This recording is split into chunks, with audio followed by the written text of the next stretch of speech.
the word ziggurat means holy mountain, like I said earlier, but the word here, this word comes from the word Zeker, and that's the name of a god in Egypt called Saqqara. But we're going to talk about that later. I'm just going to show you some real quick. So Ziggurat has the word Eker in it. The word Eker means a mountain house, and that's how we get the word echo. You can go and do your research. I already did it for you. So when you say Ziggurat, the zigger, right, it's the word Zeker, and the word Zeker, all right, we're going to go into that. The word Eker is the word echo. All of it mean mountain house. What happens on top of a mountain house? You get an echo. Now, the name of the sacred ziggurat or sacred mountain in Sumerian culture, here's where it gets fun. It was called Duranki.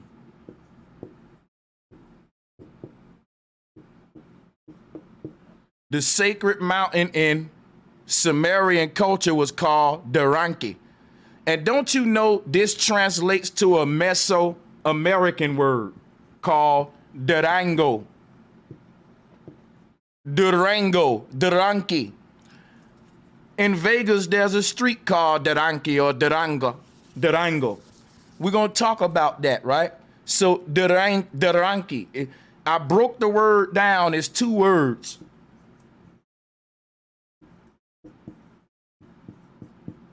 Dur and Anki. Anki is the Egyptian Ankh. The Egyptian Ankh. And guess what D-U-R means? Door. It's saying the doorway to heaven is the Ankh, the tree of life. I'm a bad boy.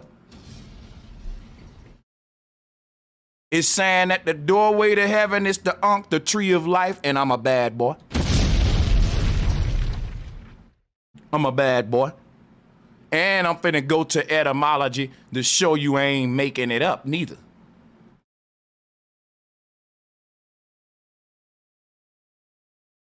So the word der. Let's show you what the word der is. Look, D-U-R. What does der mean? The word Zurich is the word Duric. But check it out. Der. War der. Tur. We say T, but der, tur, tur. But check this out. The word der is water. And look, is also door. Is also dwer, which is where we get dwarves. Snow White, which is Polaris, right? And the 7 dwarves are the 7 doorways to heaven, the 7 chakras. Snow White is the most high, the pineal gland, the white one at the top, shining the brightest like Polaris. Snow White and the 7 doors, dwarves. Der, right, is what we want to talk about, a door, gate. So, but it comes from dur, D-U-R, you know, what we're saying. So the Sumerian called their sacred ziggurat in their spiritual system the door of the Ankh. That's the eye of the Ankh, you know that, right? That the Egyptian Ankh has a doorway. And that's the womb.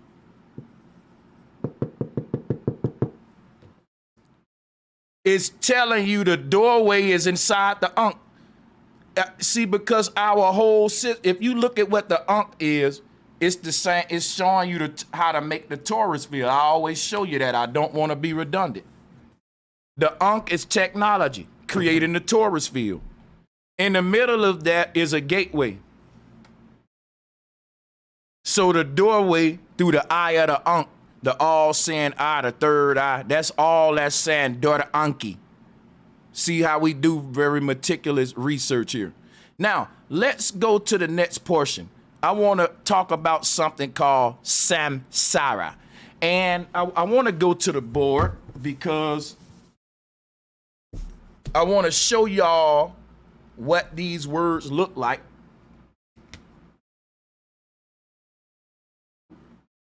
and sound like.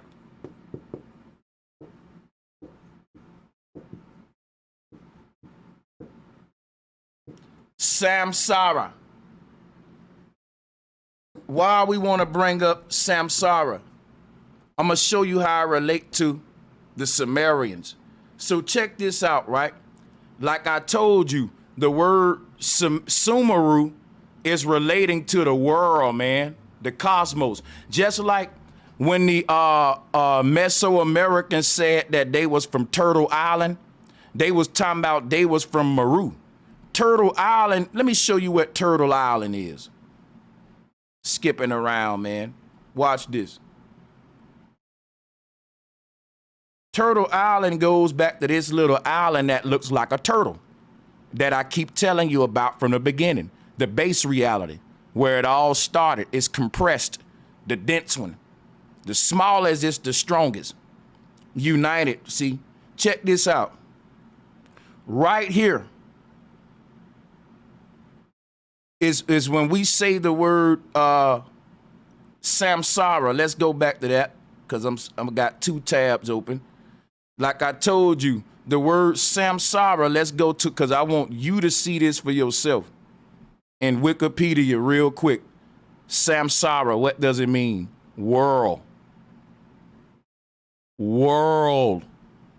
It goes on to say that the word Samsara, which is what this is, it also is the concept of rebirth and cyclicality of all life, matter, existence, a fundamental belief of most Indian religions.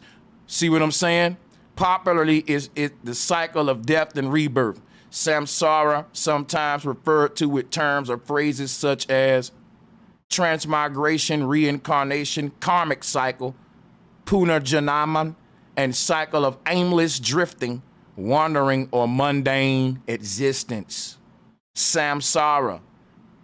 So the Vedics had a concept of the simulation, and they called it the Samsara. Remember what I told you earlier, that the word Sam is the devil. You didn't know that Uncle Sam is the devil? And another word for Sam is Sham. He the god of the false world. What world is that? The upside down, the reflected world. I just showed you that. We're going to go deeper into it. Don't worry. We're going to be very redundant.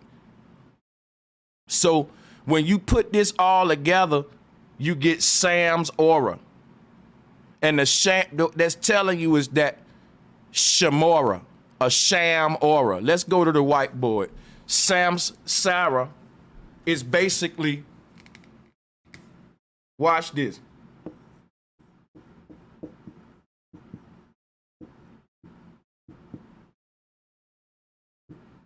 Sham's aura.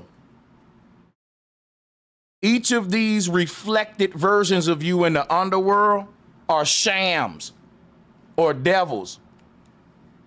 That's why Uncle Sham or Uncle Sam is another form of the devil. And your sham aura is your false self, the ego self. And all of them must be slayed. So we must slay this seven-headed beast called Leviathan, and that's the one that the great whore of Babylon rode on. Why did the great whore of Babylon ride on a seven-headed beast? Look, watch this. Look at Samsara. Look at here. Let's count. 1, 2, 3, 4, 5, 6, 7. That's that middle world right there in the middle. 7 total. So we got this concept of a Statue of Liberty with 7 spikes. Come from this right here, man. This deity represent the source self, and they always make it a female. Not to say that just because you're a man, why can't it be a god? Because they was trying to personify the womb of creation. Even men got wombs. This higher self is basically a little bitty black hole with all of your infinite light bursting out of it. And as that light expands around this little black hole, it creates the simulation around you and project you inside of the seven simulations like I showed you with that electromagnetic energy field. This the solar system. The real self is in the middle. So what she's showing you about the cycle of rebirths and all that is what I'm saying. The white ball in the roulette table is the real self. But as it goes around, ring around a rosy, it's traveling through all of these fake worlds, reincarnating. But it's getting closer and closer to the true self because it can't go nowhere but down. And once it go through all of those cycles of lifetimes, no matter how long it take you, you may have to do a couple of laps. But when you get strong, you'll be home. This is a drill to get you right. And we got to run like that roulette ball. And guess what? The more it turn, the closer it get home, though. We on our way. Now, through a couple of lifetimes, however many it take you, you're going to roll back down in the middle. That's when you're going to get loaded up. Boom, she going to shoot you out. You're done. You completed the test, graduation. You get shot. That this is us looking at the universe from a top-down view. It's the pyramid, you know, and the highest point in the middle, Meru. When you blast off, you leave this world. And guess what? You don't leave it in the flesh. You leave it as a compressed file, a little bitty ball of light, returning back to that true home that I told you about. So, what else do we got to go over here? Let me see here. Okay. Now at this time, we doing pretty good. I'm just gonna work my way through some more of the information here. Okay, so bear with me here. Right, now, we're talking about Samsara. And I wanna also show something to you. If you go to etymology and type in the word Samsa, you know, like Samson, ain't that something, guys? Samson is telling the story of a soul leaving the earth, which is him breaking back the two pillars. And his name is Samsa, dealing with Samsara. And look, the word Samsa is a comedy, meaning this whole life is like a parody, Truman Show, a joke, a poem, a script, a simulation. You can't make this up because remember, the C is pronounced with an S. So when you say comedy, you saying Samedi. Samedi, like Yosemite Sam or Baron Samedi. There's a god called Samedi. But if you pronounce that S with a K, it's comedy. That's why this god always say, ha, ha, ha, ha, ha. He's the devil. He's the devil and the joker. And the joker, the J and the S are interchangeable. Because the word joker come from the word shoker, which is a neck collar, it chokes you, which is what this whole thing is. Shoker, like Tupac Shakur. It's the name that I was just telling you earlier is the word Saqqara. I'm all over the place. Let me slow down because I might be losing you. Check this out. The name Shams Aura became the word Sham Aura. Why am I telling you that? Everybody probably know a person named Shema. I grew up with a friend named Shema.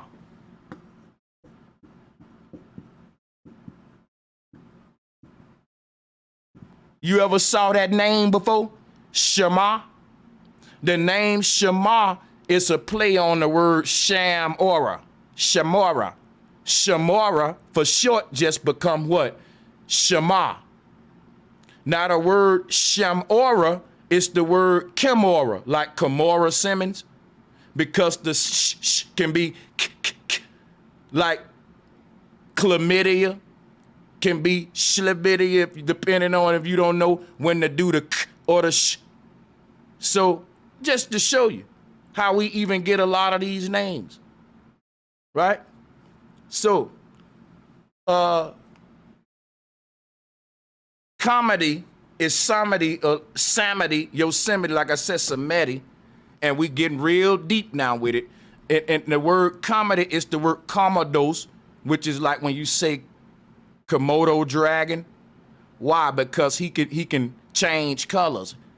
That's comedy and shape shifting go hand in hand. This God that we talking about, the devil, is a shape shifting God that's a comedy, a parody, a simulated form of the self. Ha ha ha ha ha. Right? But he changes colors like a chameleon. But check this out, right? I want to just be, I'm going to give you guys what you like from me, right? And nothing more. I'm just going to do it all on a grand stage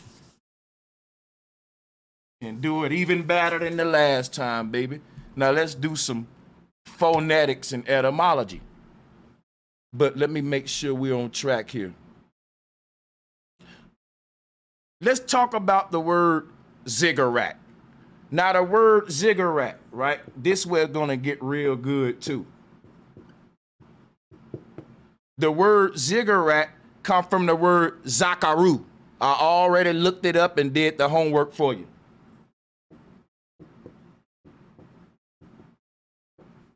Saqqara. And bring this over. Saqqara.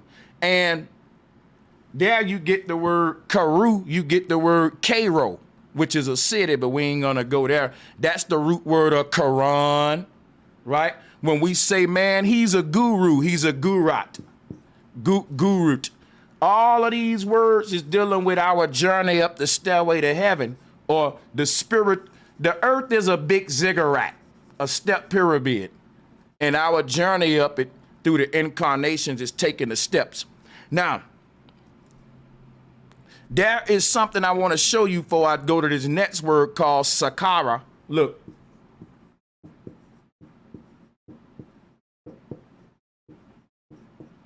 If you look at the word Saqqara is just this word. Ziggurats. Ziggurats becomes Saqqara to the Egyptian. And let's take a look at Saqqara. Let me change this slide real quick. I forgot I had this up. Let's go to, actually, let's just type it in real quick for the sake of me being in a hurry. Look at Saqqara. Saqqara is called a necropolis, but ain't no dead people there. There is nobody buried at this site. So why is it a necropolis? They called it a necropolis because this is to show you what the land of the dead is. This was representing the earth realm. That's what this represents, fam. It ain't nobody buried there. It's showing you that you a fallen angel and your spirit fell into the 5 kashas. Some people call them the 7 chakras. You know, the root and the crown ain't really a chakra. They like vortexes, gateways for the energy to leave out.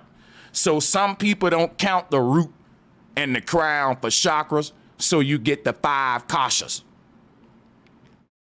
But if you look at the 5 kashas and count the levels here, 1, 2, 3, 4, 5, you can't tell me that the Egyptians weren't talking about these 5 kashas.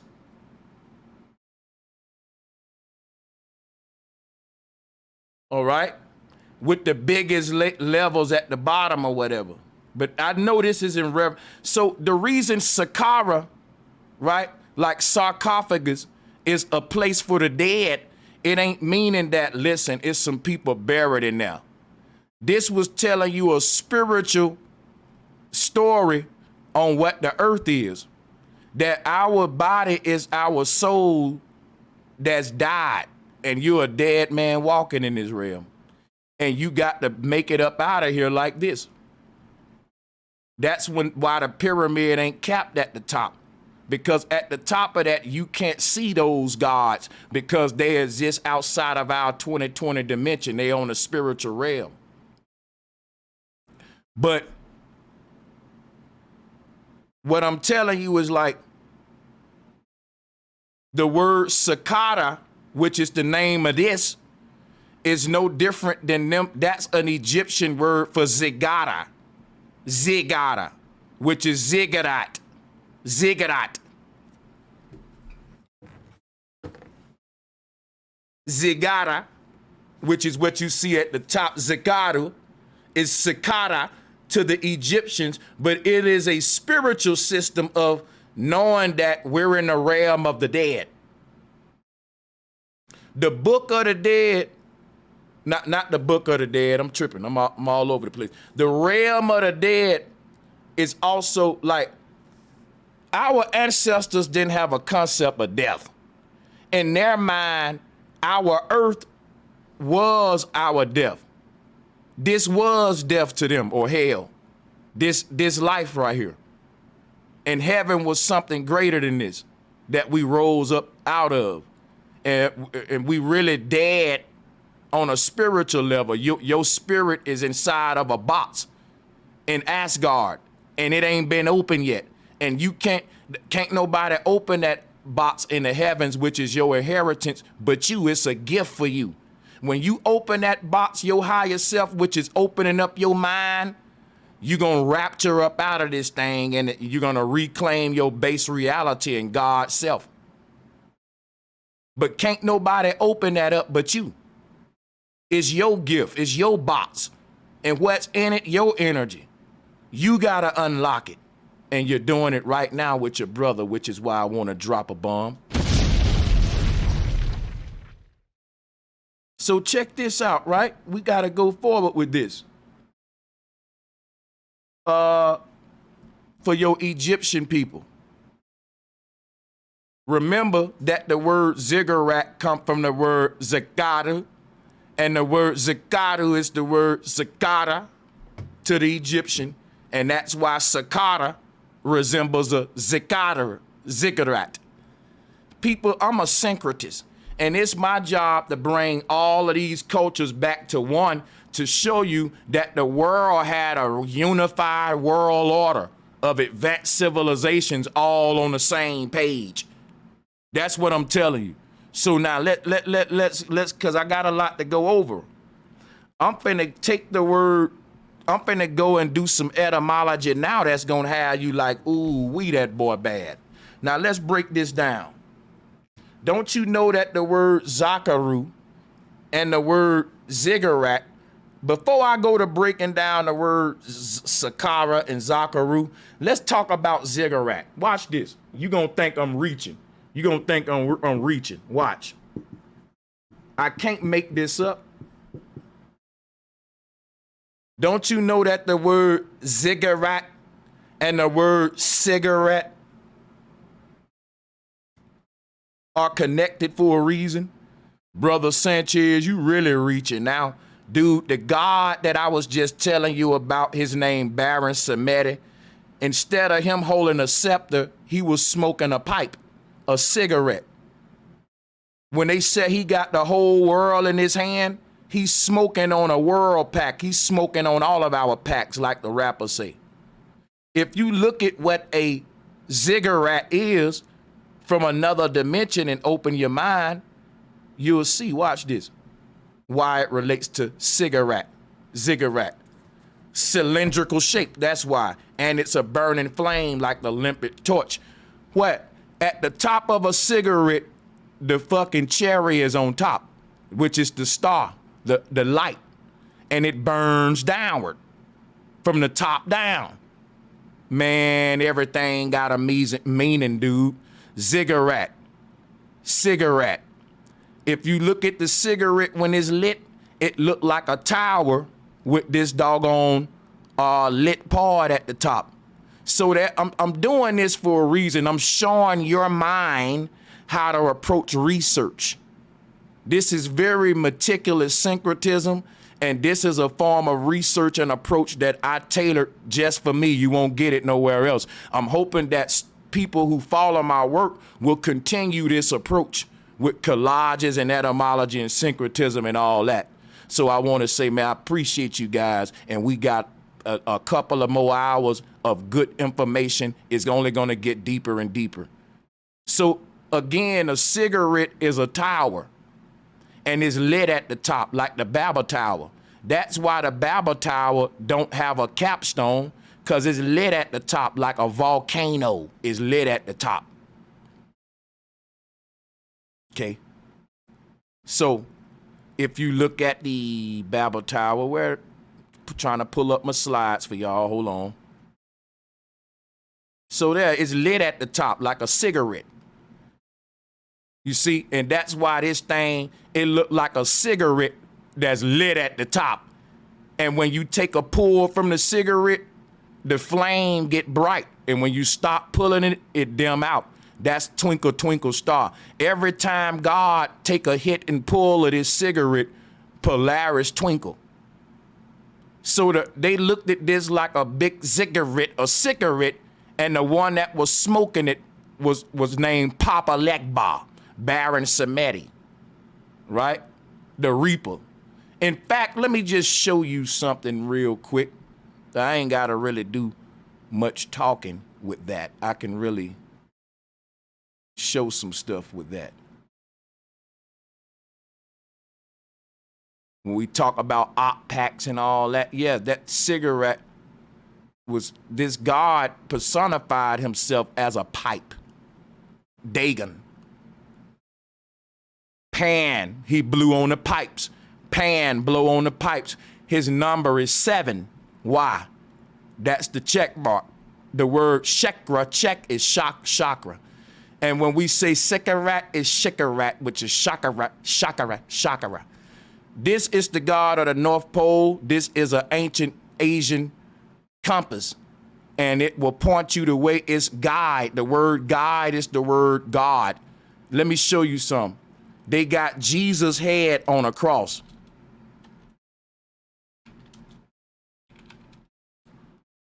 Hold on. You know, Jesus with the circle cross, we see it all over the place. Hold on. They trying to, hold on. Here is something like this one here. Yeah. He got his graduation cap on, and that's like helicopter propellers where he get to take off like, what's his name? Inspector Gadget had them helicopter things on his head. Let me see.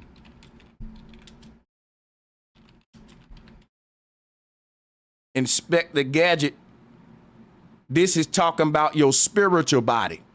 The crown chakra is like a helicopter that's hovering above you at all times. But when your soul leave your body, you're gonna become that thing and fly away like Inspector Gadget. He got the Teflon on his head, the cup on his head, the inspector hat, the fedora. So that is what Jesus showing us when he go up and take his journey. He got on his, witch hat. But check this out. Here's where it come from. That's your graduation cap. Jesus' number is 7. And the reason he got his head on the back of that cross is because he's the guide or the God, which is talking about the compass, showing you the way. I'm the way, the truth, the light. They personified this stuff. But that spoon that you see, right, is this pipe of Papa Legba. It's the Nike check sign.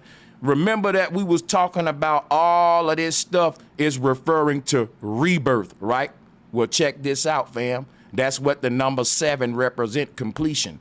That's when you get up out the grave, man. Check it out. When you get up out the grave, it's the number 7. You're going to make that pipe, or Jonah coming from the well, the genie leaving the lamp.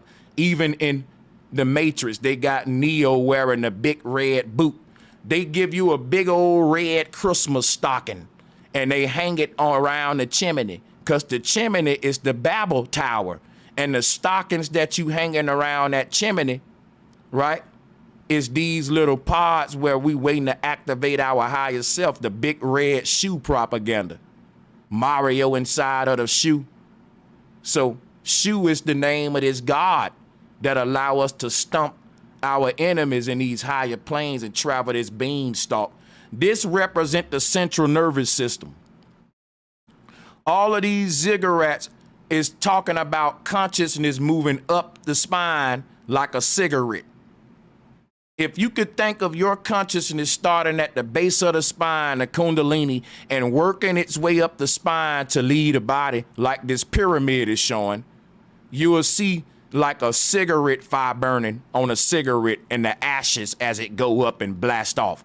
So ziggurat, like, you know, all of this tie in together, and I'm showing you how.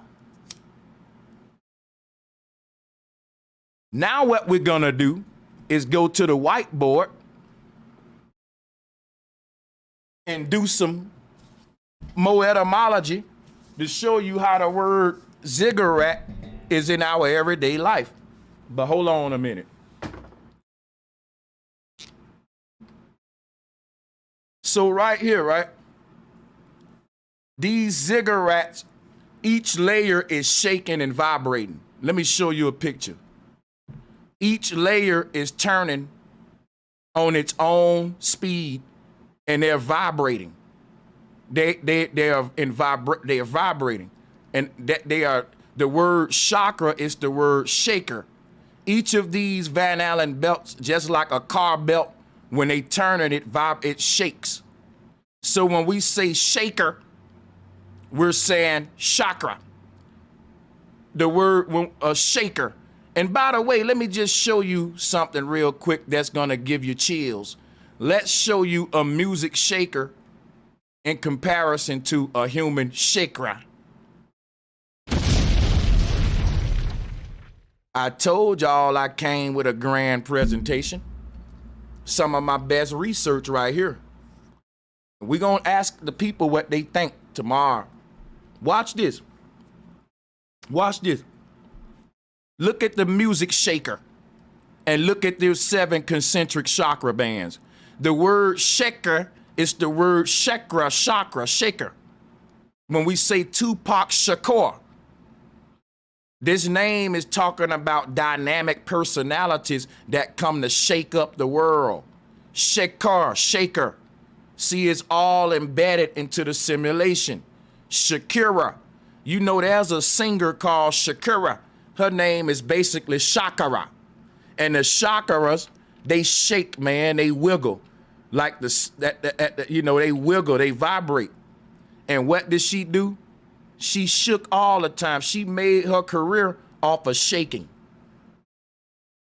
I'm just showing you that what are the chances of Tupac Shaker shaking up the world in hip hop?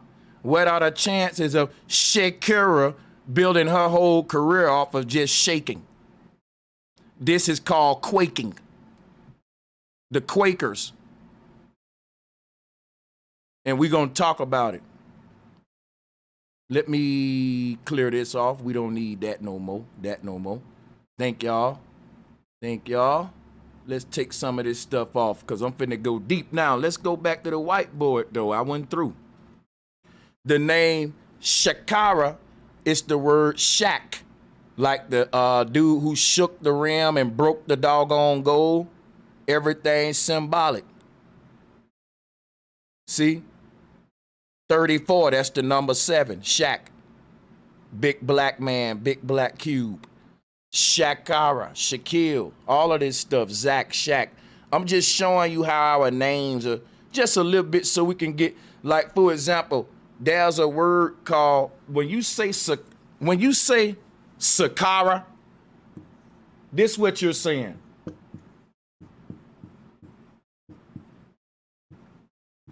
When you say Saqqara, you're saying Saqqara or Chakra. Now let's take a look at Saqqara. And now let's take a look at the Chakras. You see it now? How each of these layers represent a chakra plane. You see that? Let's take a look at the chakras. This was the spiritual system on earth. You are the pyramid, and each floor plane is a layer within the self. You see that? This is Saqqara. Me and you is Saqqara. So this is how they would have taught you. They would have told you, this is your ladder to the skies. Shakub's ladder, Jacob's, Shakub. The cube of Chi, the Chi cube, Chakub. The Chi is the soul cube. Jacob, Chi cube is Jacob, Chi cube. The Chi cube ladder. It's a cube. It's the chi energy, and it's building a staggered ladder to the top. Okay? So this is Saqqara or Chakras. Simple. That Saqqara is us learning about Saqqara is Chakras. The Egyptians would have taught you the knowledge of the dead. And that would have taught you that your body is a zombie walking dead in the underworld. The Egyptians would have taught you that. The Egyptians would have pointed to this thing and said, this is your necropolis. But what they was telling you is you in the prison of your own self. You're a mummy. You're a dead man wrapped up in a simulation. They didn't wrap you up in bandages when you died in Asgard. They wrapped you up in a simulation and said, we're going to let him sleep a minute down there in the underworld, and when we ready to wake him up back here in Asgard, it's going to be like Demolition Man when you get up out the pod. You're going to have all these perks and add-ons and features that you gained when you was in your incarnations. This is good, man. It's so good when you understand, y'all. Ain't no fears. Okay? So the Egyptians teaching about the dead, they was teaching about the earthlings, the humans. We're in the realm of the dead. This earth is a big-ass Saqqara. And that's why they was showing this stuff like this, and it resembles the earth realm. Right? So let's do some more etymology, though. I'm loving it. Now, the word Saqqara is two words, Saqqara, and it's a Japanese word called Saqqara.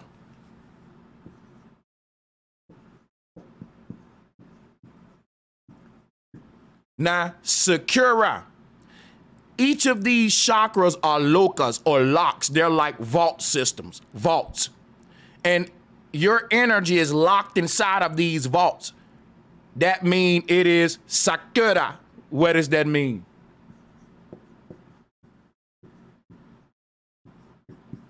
Secure. See the word Saqqara or Shaka or Saqqara is Saqqara. Saqqara is, see this word secure is Saqqara, which is Chakra. Saqqara. People, this is a security system. When our energy failed, it was locked away into these vaults for our security. You should be happy. This is a well-built design. Okay? So your energy was locked into 7 vaults. And when they all align with each other, all of that energy, right, is going to be released at the same time. When you get the grooves, see, these are called grooves. And the alignment is with the dance of life. You working the kundalini up. It's a sexy dance, this life it is. But the dance of life is what's the groove. Right here in the middle, when we catch the groove, man, and get aligned with the rhythm and the groove, alignment take place on all of these realms. We go to dancing to the same music. What is that? The truth. In this duality world, you can get trapped because everything appears different and individual. The only thing that's consistent is the truth. That's why that's what'll set us free. On all of these dimensional planes, the truth never changed, but everything on each plane changes. Each of these worlds is different than the next, but the only thing same on each one is the truth, which is why the only way we can get free no matter where we are is the truth. And that truth is gonna align all of the versions of ourselves of all these universes, because it's like hearing a familiar song. The version of you up here that's asleep gonna wake up. When one wake up, all of them wake up. Basically to say, when you twist one of these locks in the right position, all of them just gonna follow suit, and it's gonna be a great alignment that open up the sky vault and let you up out this thing. And that's why I'm showing you all of these gods popping up out of here. You're gonna have your time one day. See, this whole experience is taking place through the central nervous system. That's your Jedi pillar. This whole life is it's a pillar where you're asleep on it. And this is a dream. And this pillar is like Aladdin's magic carpet that he uses to travel back to the base reality, as you can see here, right? Buddha did it with the tree. The magic carpet is all the same. Okay. So let's kind of go over some more of these. For example, we got more words we can, secure the chakras. Okay. So now let's do some more. Let's do some more. There's a lot of words here. Like I said, the Saqqara Israelites.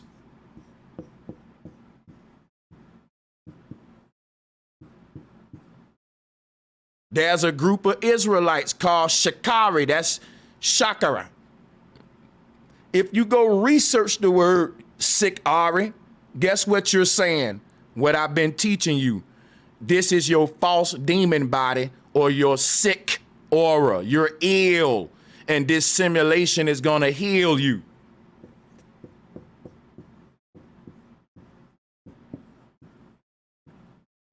Saqqara or Saqqara. You no longer have no chakras when you get up out of here. The chakras are just the false egos or the sick auras. Saqqara, it's the dead realm. All of your worst versions are in this underworld. All of your worst versions are in this underworld. And those worst versions are reflected copies. They ain't real.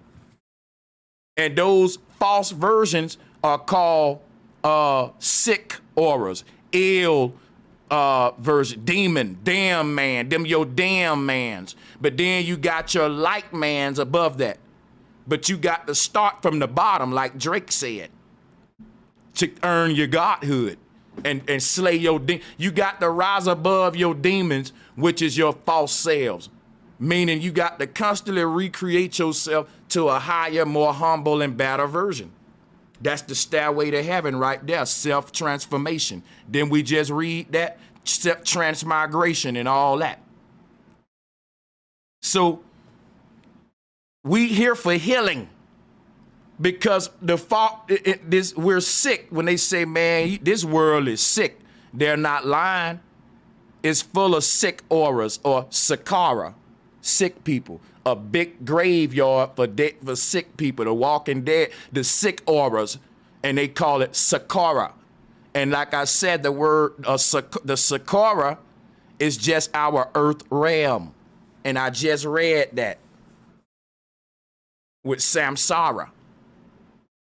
Check that out. That's your Saqqara. It's a underworld that I said Dante called the Inferno. So this is where we're at. We're calling it, this whole world that we're rising up from was called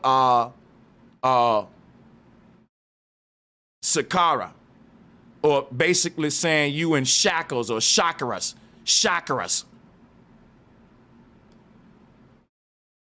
And there they go. And we will, and that's the word, as the consciousness goes round and round, it unfucks itself, meaning it unscrews itself. As you unscrew something, the screw goes up. And that's what's happening. This is what's going on. So where are we now? Let's talk more about Saqqara and Chakra. That's where we at. So chakras are tombs for the fragmented light of the soul. All right? I'm going to sum up what I've taught here. Each one must be open to release the energy contained, which is the 7 seals of God and Revelation, that you got to open up the 7 seals in order for God to really manifest. Because each seal is holding some of the energy of God. And each seal got to give up the ghost. Each seal is a false avatar.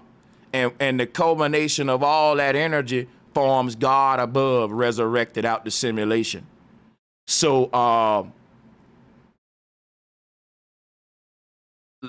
The breaking of the 7 seals to release the energy is the Samson pushing back those pillars to free himself from these 7 bands. The expansion of your energy will make these belts too tight to hold you, and you'll break through. All of these circles around the body are like a shackling system. Let me show you what this is on a spiritual level. We went ill, man. When you're a fallen angel, you're crazy. When they talk about a mummy, you need to, and wrapping the mummy up, the mummy, the walking dead, is this. You're in a straitjacket because you were crooked. It's like a cast, like wrapping a cast because your arm is broken, you ill. It need to be casted down, meaning tied up and wrapped up into the simulation. This simulation is healing us on a higher level. It ain't killing us, it's healing us. But see, from this side, everything is opposite. So the healing process look like a killing process. But check this out, right? If you look at how the Pharaoh was buried, watch this, with his arms. He's showing you a straitjacket. See, we're lunatics in this world. This world is the walking dead. And that this whole thing is showing you when you open up your arms is when you get out the straitjacket. When Christ open his arms up and that bird can fly now, because you're no longer a walking dead mummy in the underworld, in the straitjacket, which is what the mummy is. They're teaching you the simulation, y'all. In other words, when we look at this right here, we're looking at the same thing I just showed you on the other one. I think it was, which one was it? Right here. See how the Pharaoh got himself wrapped up? That's called mummification. They said the Egyptians cheated death with mummification. Mummification ain't them wrapping themselves in a golden tomb. Mummification is them wrapping themselves in a golden quantum computer. That's why the word quantum got the word tomb in it. A quantum computer. It's for the dead. This is your step pyramid, your Saqqara, Necropolis. This is the burial place for dead souls. This is hell. We're in it right now. The word hell is to be held as well. This is your Sumerian Kabbalah. This is your original Ziggurat. This is the earth kingdom that we're inside of that I keep showing you. None of this stuff is real. It's a computing reality. The only thing real is the machine on the other side that's creating this experience. And this is what it looked like. It's just why I keep showing you the earth with all of these AE maps stacked up together. This, what I'm showing you, this quantum computer, is why I showed you Sarlacc. Hold on, let me get my stuff back open here before I get too far. Sarlacc right here. When you looking down in that quantum computer, it's a beehive type of concept, This is the locking system. You exist on each of these shelves, but the reason you can't get out is because each version of you don't know about the next one. The truth will unite all the versions of you on every level once it starts on any of the levels. So the moment that you woke up in this world, you started the awakening process for all your other versions. And that's how we rise up out of here. So now you finna have 6 more awakenings out of this world because it's a ripple effect, like an echo. Once you wake up here, your next incarnations, you're gonna always find the truth again because it's gonna find you. Because you did it before. It's the one truth that has led you up out the matrix, Neo. And that's the construct of the whole thing. You realize you're in the belly of the beast. Neo felt something wrong. He knew, man, I'm inside of a monster.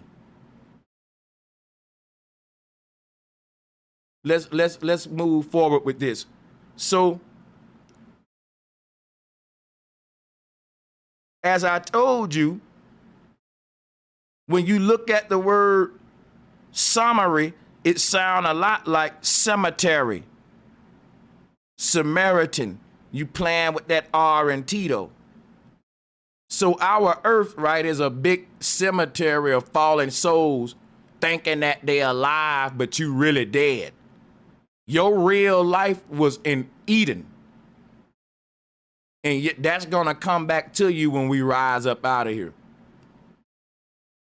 So let me now start to focus on the next section here. I'm taking my time. I hope that don't come back to bite me, because I still got so much to go over.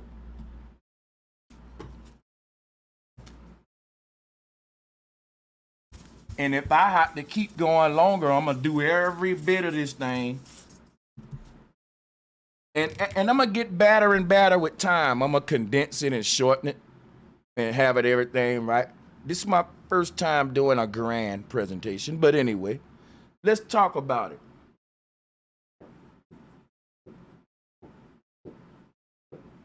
The cemetery is the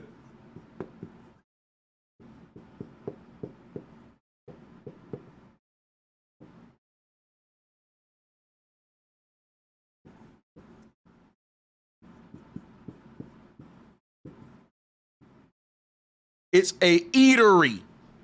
It's a eatery. Don't you know that the symbol for buffing is the Ouroboros snake eating its tail? That's how we get the word buffet. When something is buffering, it's in a state of waiting or holding until it loads up. All right? Your soul, the data drive, put it this way, you're being summoned, right? You are like a file that the gods in Olympia said, you know what? Let's load up, brother Sanchez. And load up means you start at the bottom. You don't load down. They gotta load you up, because when they put your file in Eden, you become a sim in a simulation. And that sim gotta work his way out the simulation. That's called loading up. Because through each of these incarnations, you're loading this experience, these life experience, and taking it with you, and you're condensing it and compressing it. So now when you get to the highest heaven, you're gonna realize you were summoned there. You're like a file that some gods loaded up. And now when you wake up like Jack in a Box in that level, you'll realize, damn, it probably was you loaded yourself. We exist in the underworld, and that's called a simulation. And the word Sam is, is dealing with the fake world, the sham world. And elation is dealing with sets. This world is based on sets magic. So if you think about the word ether, that's dealing with the duality, either or other. Ain't no such thing as other or either in Meru. It's unified. When you say cemetery, you're saying Sam and ether. Sim-ethery. Okay? So we're in a big cemetery and simulation, a Sam eatery, because we're Sams that's being eaten by this earth god that I showed you, Geb, Sarlacc, and So you've been eaten, and that's the name of Adam in the Bible, Aten, Odin. When you was tossed into this thing, you was thrown in the mouth of Sarlacc, and you became eaten. So that's our name here, Atom, Eaten, Ether, Eater, the eaters, because each of these worlds is a mouth. Why you think they call it the ethers? They are literally eating up realities, peeling off the veils. And in each world, right, there's a different set of teeth, like Sarlacc. And those teeth is gonna eat off your flesh. But that's a good thing because it's stripping off the false layers. It's decomposition. When your body get decomposed, that's saying Sarlacc is eating you up. But just like you got 7 versions, Sarlacc got 7 versions. That you got, he going in the 7th time you defeat this thing, you leave his mouth. And that's called slaying your dragons. It's a 7-headed dragon. But they recreated it here, the Inferno, 7 layers. So let's move on. Now, let me go to my other notes here. Samsara, hold on. Let's skip around a bit. Before I move away from Samsara, because I gave you a lot with that, let's go to Yama. The reason I'm bringing up Yama is because Yama is their form of the great whore of Babylon. Real quick, we got to talk about Yama. Yama, let's read.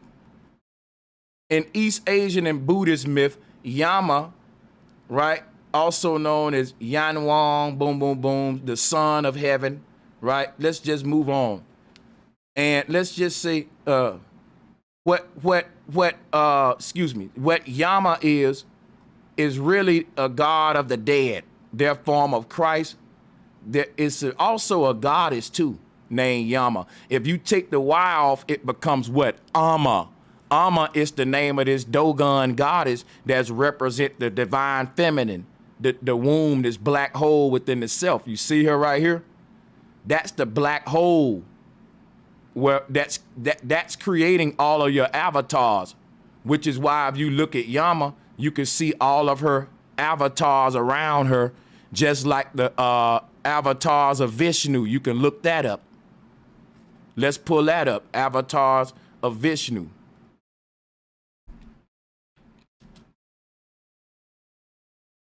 Yama and Amma is showing you these 7 these avatars that exist. Some people say it's more than that, but that's arguable. Doesn't matter, you get the point. Vishnu got these avatars that exist in the outside worlds, but it's only one true him in the middle that exists as a result of them all. This god, Yana, is showing the same thing. Remember, Vishnu was also on the back of a turtle. And look at this god, Yana, on the back of a turtle. Everybody's saying what I'm saying, and I'm just showing you that so you don't think I'm coming here today ripping you off. I'm doing very extensive, intensive research, you know. So let's go ahead and get some more here. Now that we know that this God is responsible for rebirth, look, rebirth, everything I've been telling you, rebirth, death, karma, all that, that's what Yama represent, and that's just our doggone self, our center self that's creating this whole thing. And you can rearrange the word Yama to mean Maya. Maya, the Mayans are the Yamans. See what I'm saying? You can rearrange that. Now let's go ahead and now that we see the similarity between Yama and Amma, right? So and let me pull this God is up if I can.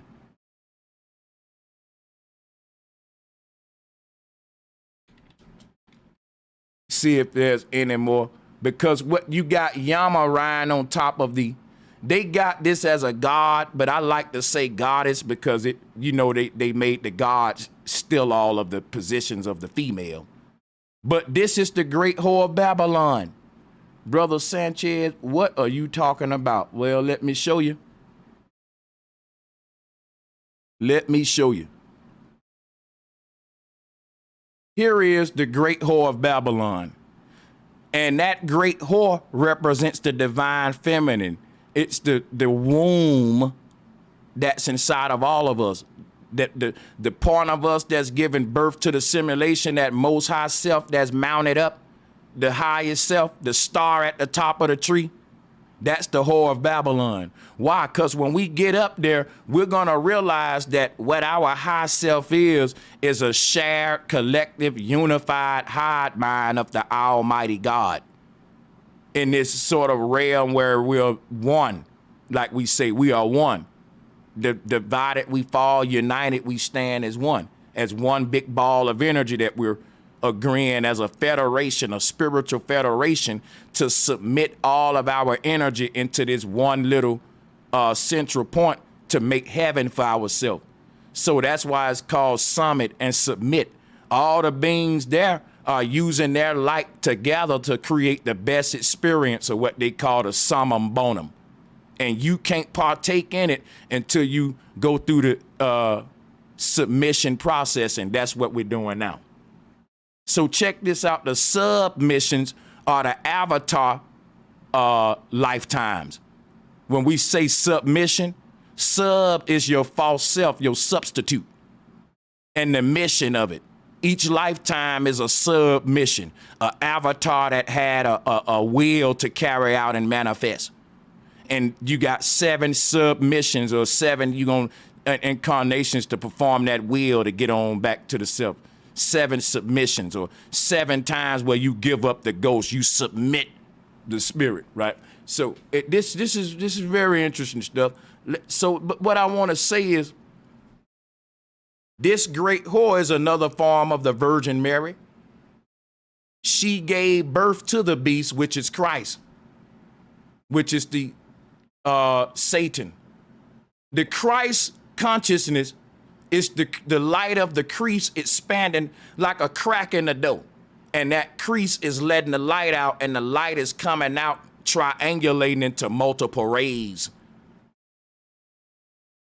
The crack in the dough is the vagina, the crease that you see Christ, what they call the vesica Pisces. The word Christ is crease. When you see Christ busting up out of the vesica Pisces, it's no different than these images here. With the God using the beanstalk there in the Egyptian, Christ is bursting up out of this slit. That's the portal, the womb. That's the arch. You see it here? It ain't just Christ. Here it is in Sumerian, where you got this slit with the God busting up out of it. And then you got it right here, showing you that third eye right there in the background is what's causing it all, the Stargate, the third eye, the portal. So when you put all this together, right, you get 101. And what does 101 mean? Because I keep telling you, we in school right now. This is a simulation. 101 is denoting an introductory course at a college or university. Our entire life is a doggone test. A 101 course in a simulation. And that's the binary code, y'all. And here is the university. It was right in our face. 101, man. Check it out. The binary code. All around us. So now let's move forward, because when you look at the great whore on top of that horse, look at Yama. Look at Yama right here. And instead of having 7 heads, it normally have 7 hands. Vishnu got 7 hands, and he mounted up on top of the black. See, this is talking about, that dragon represents all of your false selves. And you got to quit feeding the beast. Don't feed the monster. That's ego. Don't feed your ego. And these beasts will start dying, and all that energy will go back to Vishnu and allow him to use his own energy to travel the heavens versus how to ride the donkey like they do in Freemason. Because if you got to ride the donkey, that's joining the parasitical cabal. You need to prey on something. That horse don't want you riding on it. See, Vishnu is crippled when he got to ride the donkey. You crippled, man. When you get your power and your wings, you ain't got to ride a car or ride a donkey to get around. You're a time traveler that can be anywhere you want to be, telepathically, multidimensional being across all dimensions. Riding a donkey mean you crippled. And that's what this mean right here, guys. They do it in Freemasonry all the time. So check this out, guys. Where am I for time? 4 hours? Okay, let me see how much more I got here. I might want to speed it up. Right, so now let's, that's all good. Depending on how good this one do, we can continue this. Now let's get this out the way though. Take that out the way, take that out the way. Now, let's talk about the word. Oh yeah, we rolling good. If I had to extend it, I will. Okay? Now the word Sumer is the word Samara. And what is Samara? You know, we drive a car called a Camara. The C is the S, Samara, Camera. So there's a city called Samara that got the same spiritual system of the Sumerians. And they trying to tell us that these ain't the same people. And this site was designated a World Heritage Site by UNESCO. Oh my God! They always, UNESCO is always involved when it comes to hiding history and stuff. Watch them. Okay. So people, the Sumerian people are the Sumerian people. Don't let them lie to you. And the word Samaritan as well is the same people. I know what people gonna try to debunk me, and I can't wait for it. Now, if you look at, now this is called a Saqqara. The Saqqara, right, a sucker is the root word of shaka, like Chakra or Saqqara. You see why I did all that earlier? Everything I do for a reason.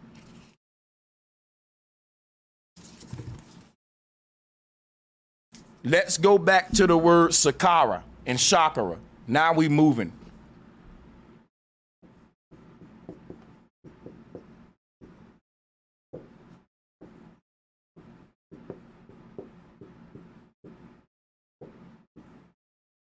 A Saqqara. Now, that word Saqqara is the name of a god called Saqqara / Sokar. And that is the name of a box, right?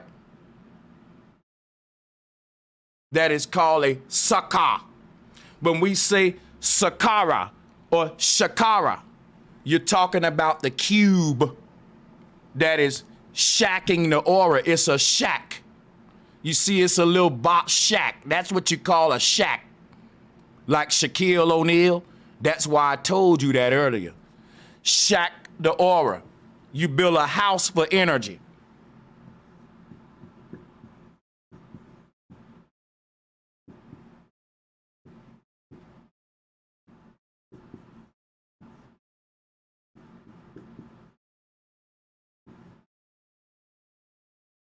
So a Chakra or Saqqara is a shack to house the spirit. And that's what these chakras are. Each one of them is housing a fragment of your spirit. And when all those orbs come into one, that's when the Almighty gonna resurrect. When each one come out of a shack, when each one of your auras leave its house or its sack, its bag, sack, its shack, when it get up out the bed, up under the covers and sleep and rip off all the shacks like Samson breaking through the pillars. So watch this, right? A Saqqara is a booth. You know, they say this, watch this, right? They say Superman go inside of a booth to be able to fly. And that's what I'm showing you right now. That's called a Saqqara. They be showing you, there's too much symbolism out there to decode. This is the booth that Superman go in to be able to fly. Let me show you what I mean, though, from the Egyptians, though, because I told you I'm going to bounce around with everybody. Watch this, man. I ain't playing no games. Look at here. This is not only Jewish culture, it's Egyptian. This is the god Saqqara coming out of his Saqqara. Ain't that crazy? Ain't that crazy that the god Saqqara is a bird? And that bird is the Holy Ghost bird, Heru. The god Saqqara is the god seeker. You're a wanderer. You're a seeker. Your soul is a seeker that is here to explore. We never left the age of exploration. We started to travel inside of ourselves into other universes. And we got lost. But now we found. The god Saqqara is an explorer. He's a seeker. He's a time traveler. This is the wandering soul. Saqqara, seeker. And when we say Saqqara, that's the root word of Saqqara is that.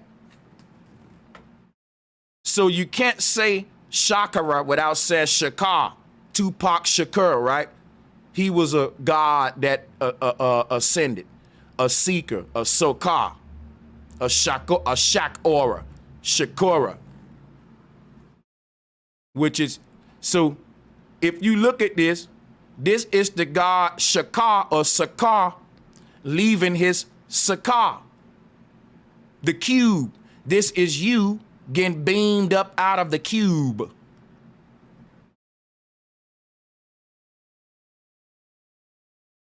And here go another culture. They literally put their loved ones in a doggone ziggurat. And they said that when they put them in there, they soul gonna travel up this thing and beam out. So what they believe they doing is launching this person off of the earth, just like I've been telling y'all. Just like I've been telling y'all. They're tapping into the original meaning of what these things meant. So you know I'm not lying. Because check these images out and check what I'm showing you out right here. Now, what is a Saqqara? It's a symbolic box that's represent, watch this, I'm gonna read it right here. It's a temporary hut constructed for using during a week-long Jewish festival of Sukkot.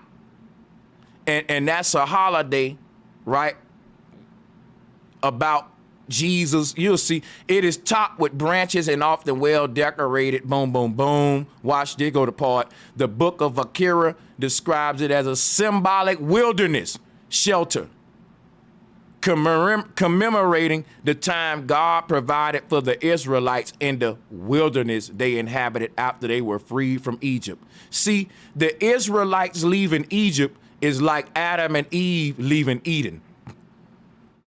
Okay? All of these mythologies is talking about the angels that left Asgard and came into the earth kingdoms. They went inside of boxes. They became genies trapped in sarcophagus. Why you think we call it a sarcophagus?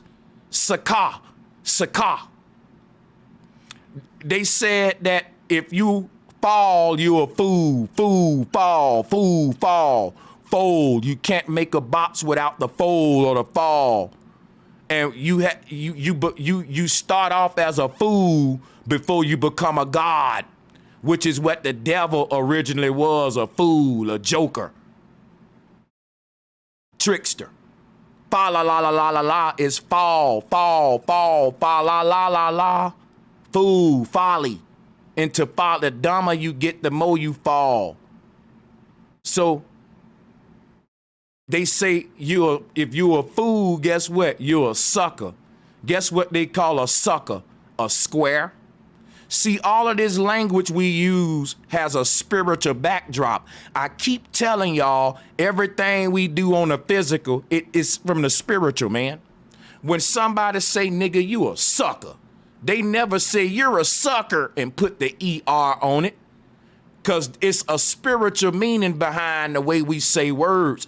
I keep telling you, Ebonics, they want to stop you from talking Ebonics, because Ebonics is literally the junk DNA waking up, deciphering this whole simulation. That's why they don't want you using Ebonics. The word Ebonics come from the word ebony, which is darkness. That's the dark DNA, the dark matter resurrecting. When somebody say, man, you a sucker, they don't know what they saying. They calling you a square. That's, you don't know on a spiritual level, you saying you a fall or a fool, you fail, which is what we all are, suckers. You start off though as a sucker before you become a god. That's why they say everybody plays the fool. You got to. God got to go down and play a fool for him to be the all-knowing. Otherwise, when he get back into the God land of the gods, they gonna say you ain't one of us, because all of us are all-knowing gods, and you don't know how to play the fool. You got to go down there and play the fool, because everybody play the fool.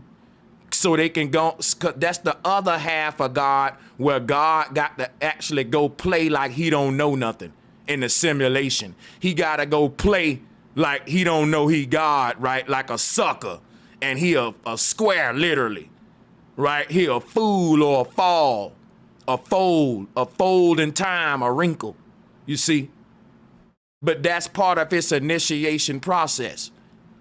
All right, so now let me go ahead and see where we're going here.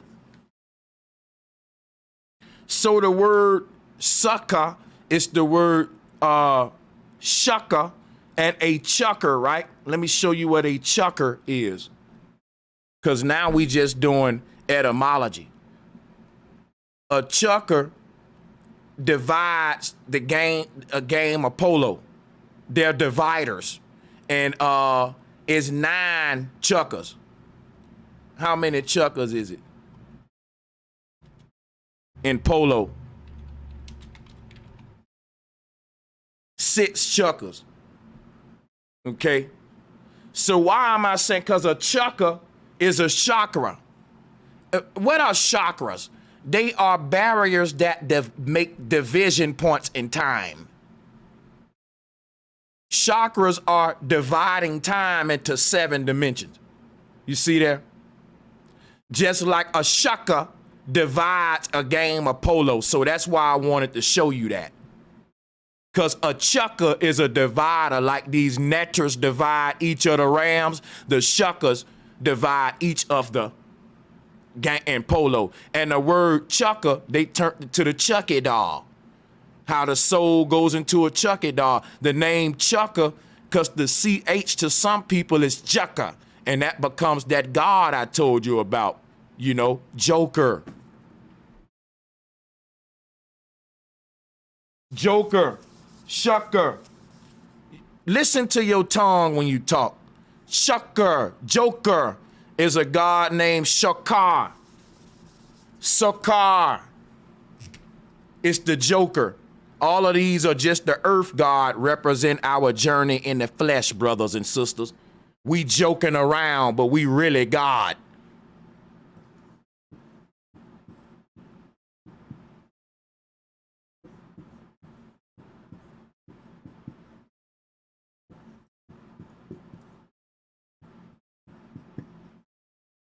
Shakar is Joker, which is Chucker, like I said, Tupac Shakur. Shakur. Now, one of the names of these mountains in the Sumerian land was Ekkar. And you can see Ekkar, which is saying echo, which is if you take the C off a chucker, you get what? Hooker. Don't you know on a lot of those deck of cards, they had a promiscuous woman for the Joker. That's replaced with a queen bee. But that hooker is the great whore, the Joker, right? Is all this same God that's playing this joke on himself. It's a comedy, Samedi, Baron Samedi. So it's a sham God, Chucker. And And each of these worlds is divided by God playing a joke on himself 7 times. And the 7 jokes or the 7 jokers, right, become 7 veils that got God blinded in 7 simulations. But as he ripped the blindfold off each one through incarnation, he's breaking the 7 seals of God, opening up all of those eyes, right? And they will all witness the glory of God like in unison. All of those versions of the self will be released into one body, like I told you earlier. Now let's keep this thing moving. And matter of fact, you know what I'm gonna do just to be safe? I'm gonna go into the program and I'm gonna add on some extra time. How about that, y'all? How about that? I hope you was planning on spending your whole Saturday with me. You know, for sure. So let's add some more time just in case we want to go longer. We ain't got to worry about nothing. Don't that sound good? We can always stop early, but we don't want to have to worry about time, right? I just want to give you everything I got, and you'll be able to download this. If the file is too big, I'm gonna make it streamable too, where you don't got to have the big file and you can always access it. You can turn this thing into different clips, different parts, and do what you want with it, all right? Because you own it. You purchase your ticket, and I'm telling you that you own the copy, but you don't own the intellectual property. Now, let's not, be stupid. So, but now let's continue though. So, the god Saqqara resembles a shaker. Let's pull him up. Saqqara. So the god Saqqara seeker, what is it showing us? This god resembles a shaker. And you can see this god is coming up out the Saqqara, and that the words are related, and I already showed you that. So let's just move forward. I want to take the time and ask that if you follow this channel and you appreciate the work that we do, we cannot do it without your support. And one way you can support us is by becoming a member of this channel. And with your channel membership, you will be able to access perks like members only chat room, members only live streams, members first content, and so much more. Thank you so much in advance for becoming a member of this channel. Now we need to go back to the whiteboard and tie in another word with this. And that word is syncretic. What is that, Sanchez? I'm finna tie this in. Right? Let me show you.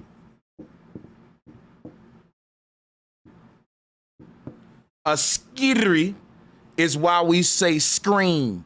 A skiri is the anguished cry of Osiris to Isis. It means to hurry to me. And basically, Isis is the real self at the top of the mountain. And Osiris, when he's saying hurry to me, it's all of the false selves coming back to unite at the top to manifest this grand unified self. All of the false avatars hurry to me. The word that Osiris used to symbolize all of his avatars, they chopped up his body. This is talking about me and you, the different shattered states of our consciousness on these different netas. They saying chopping up your spiritual body into all of these different avatars. And that this body, but when they chopped up your body in heaven and spread it out, that's how you became different versions in all these simulations. But all of them fragment pieces gonna come back together in heaven, and your God self gonna return. And that's when the body of Osiris gonna get put back together. Boom, boom, boom. The name Osiris is just the word auras flipped around and putting the S before the R to say like Asa is the word auras. You just changing the S with the R. Auras is Osa. But the cry that he let off was called a sikri, which can be said as a scree. So the K-R-I, that's how we get the word cry. But when you put it all together, scry is how we get the word scream. Okay? And that right there represents the consciousness returning home in the form of the Chakra system, which is ancient technology of the Sumerians and Babylonians.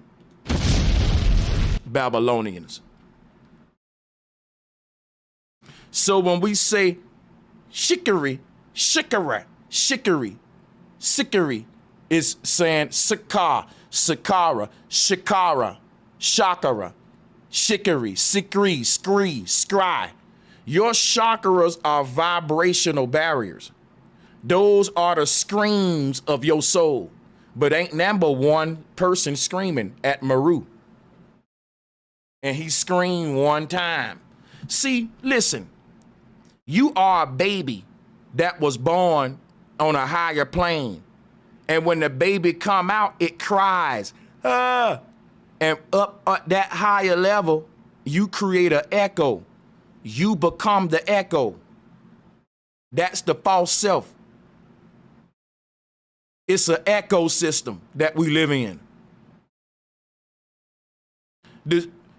We are gods, but a baby God, when that baby cry, it don't shed tears.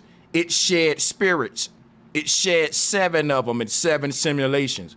And until those tears dry, that baby don't wake back up in Asgard. When you just got born, for real.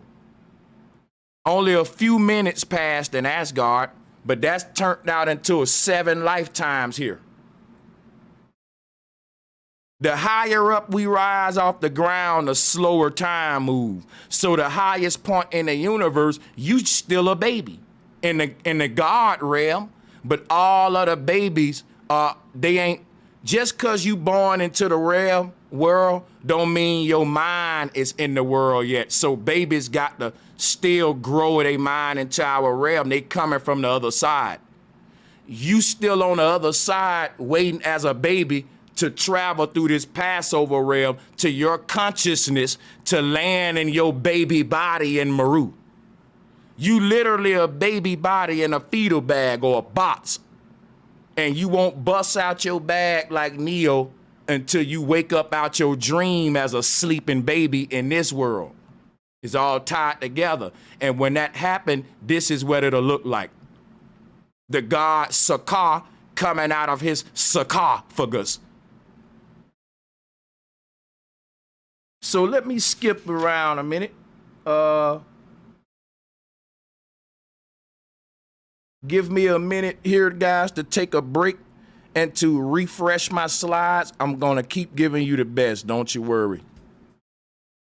I'm going to keep going in with this thing until I reach a point where I'm satisfied that I've gave you everything.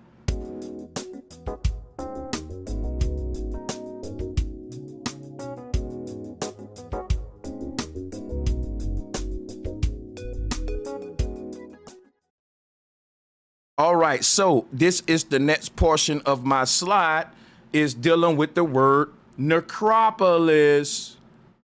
You thought I was gonna take a long break? Nah, man, I came to work hard today. People who bought tickets to this event might mess around and throw me a Cash App donation too. They gonna say he went so hard, man.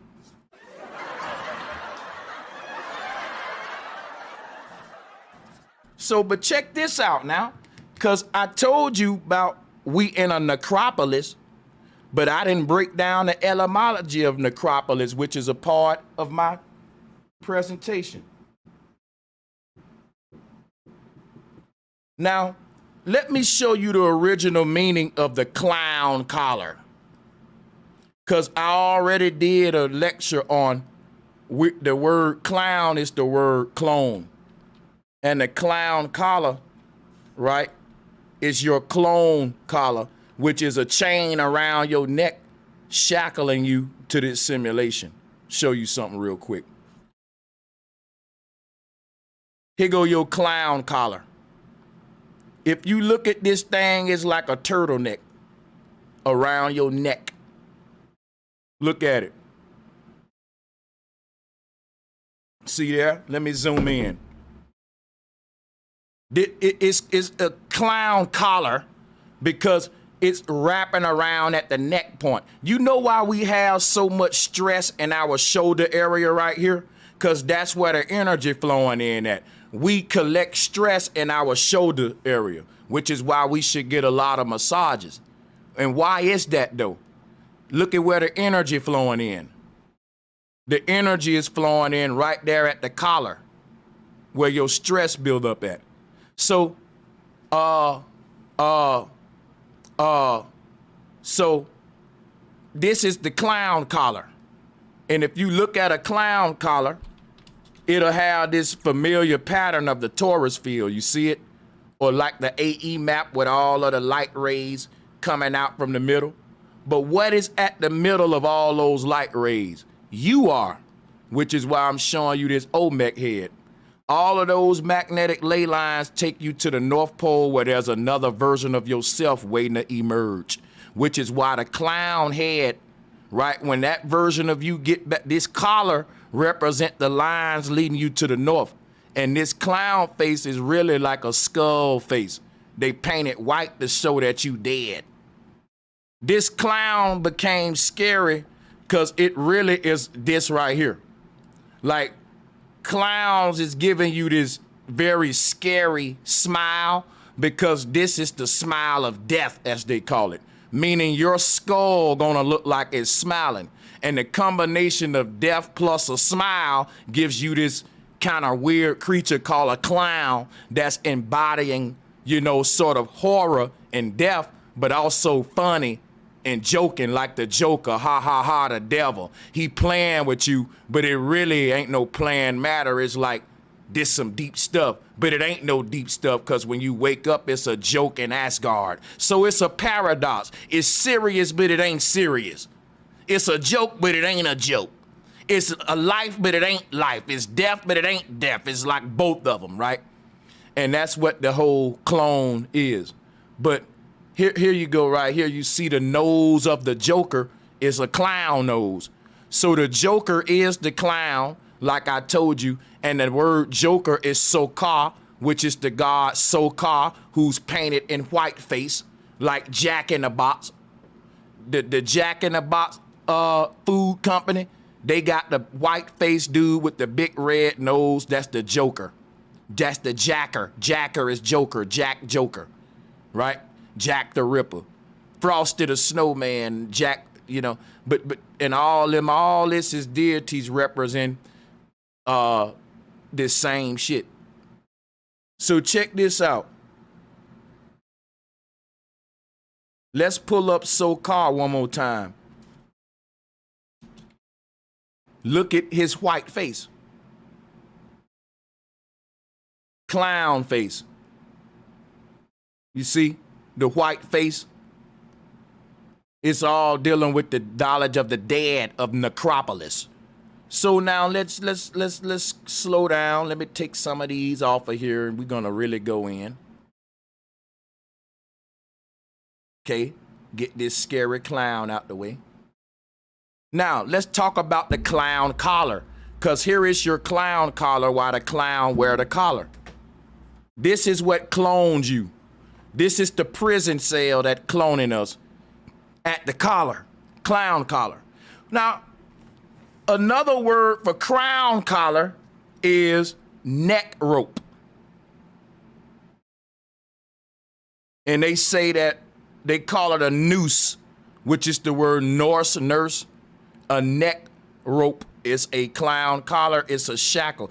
It's what's cloning the clown. It ain't nothing good. It's like a chains on you to keep you held down, to fasten you down.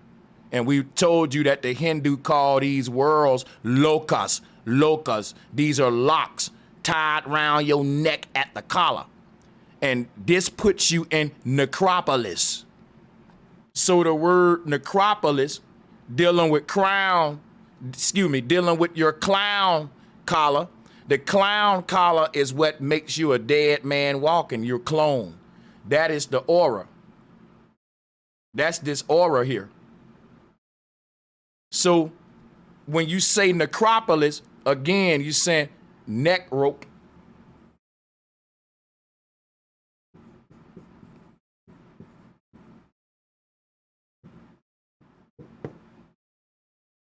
And when you say, when you say necropolis, you're saying neck rope and Polaris. This rope around your neck is coming from Polaris. It's coming from Polaris. Okay? That's what's creating the simulation around you. The pole. It's creating a rope around your neck, so to speak. Michael Jackson showed you that in his escape cover. Matter of fact, every time I teach this, I got to show that, as it'll be a tragedy. You see what he's showing you? Coming up out that turtleneck. Escape from what? The Matrix. I'm cracking the code, man. Michael Jackson coming up out of that Saturn ring is Jack coming up out the box. It's Saqqara coming up out of his sarcophagus. Okay? So when you rise up out of this simulation, you're gonna break through this gates around you, and that Samson pushing the pillars down on the left and right. Sun and moon, Jakim and Boaz. Duality won't exist with you no more. Now let's go back to the whiteboard.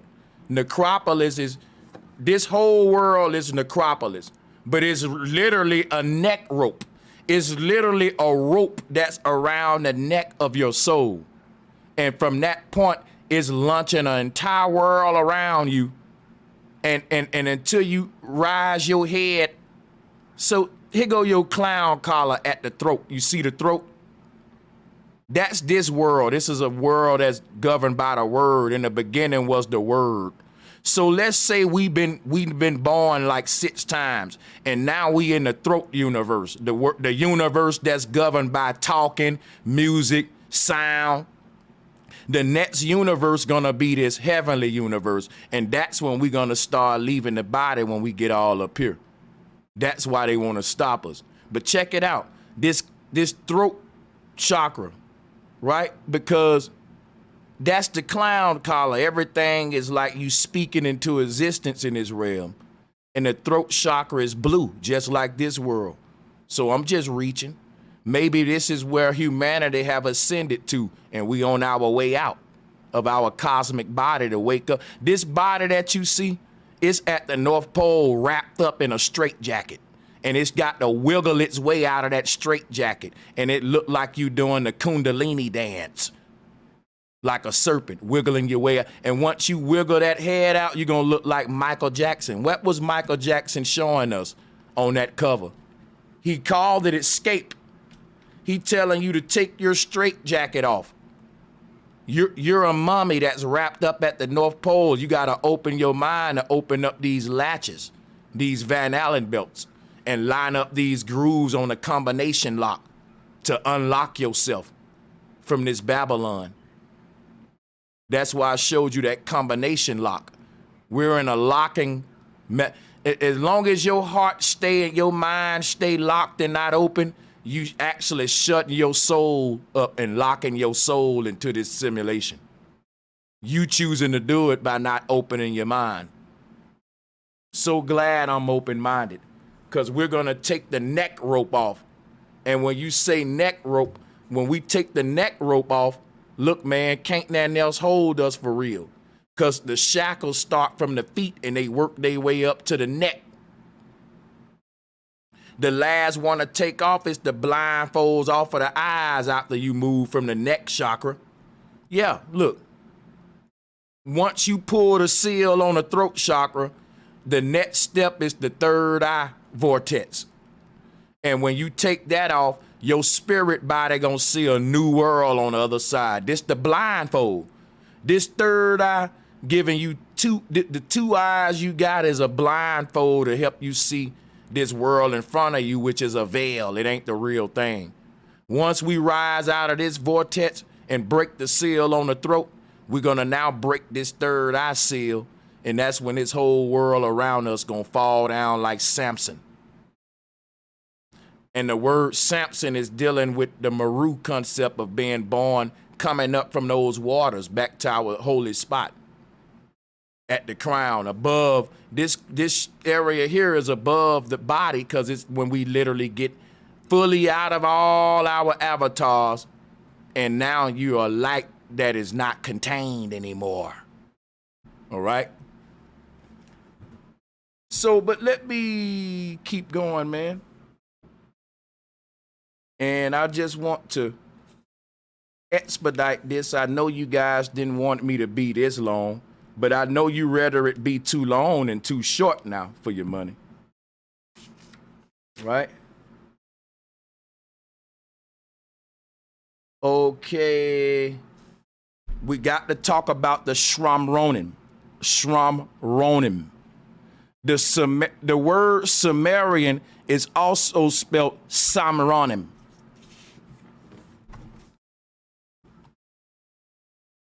That's important. That's important. Look.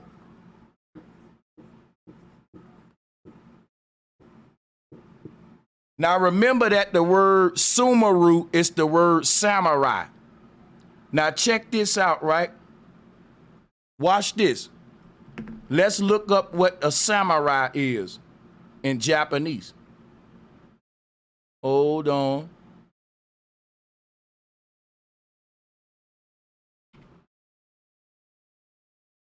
Remember, when you say samurai, you're saying Sam Aura.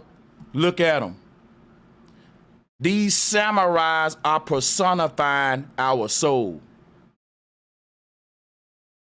Here go a picture, and when you say Bushido, Bushido is the spiritual system that the samurai practice. But the word Bushido is talking about the burning bush. The samurai practice the 7 hermetic principles, or the 7 deadly sins. It's 7 Bushido laws. You see? And these is the 7 that Bushido is the burning bush, the Kabbalah tree, or the tree of life knowledge, which is the 7 chakras. So they practice a spiritual system called Bushido. These were spiritual warriors. If you look up the word samurai, Wikipedia. Where is, okay, let me look up the word I'm looking for. Because I don't want to, look, we got a car company called Subaru. But the word Subaru comes from the word samurai when you replace the M with the B. Samurai, Subaru. And if you look at the Subaru symbol, you'll see the ninja star. Now, the ninja star is the star of Bethlehem, what they gave Jesus. And that ninja star is basically the star that we put at the top of the Christmas tree. And here it is in Sumerian culture in the bottom right corner. You will see a swastika as well, and that ain't from Germany. That's from Sumeria. That represents Emerald City. And so let me just move on. The word Bushi, hold on. The samurai were called Shramronin. I know that's a crazy word. All right. Let me go ahead and show you why it's important.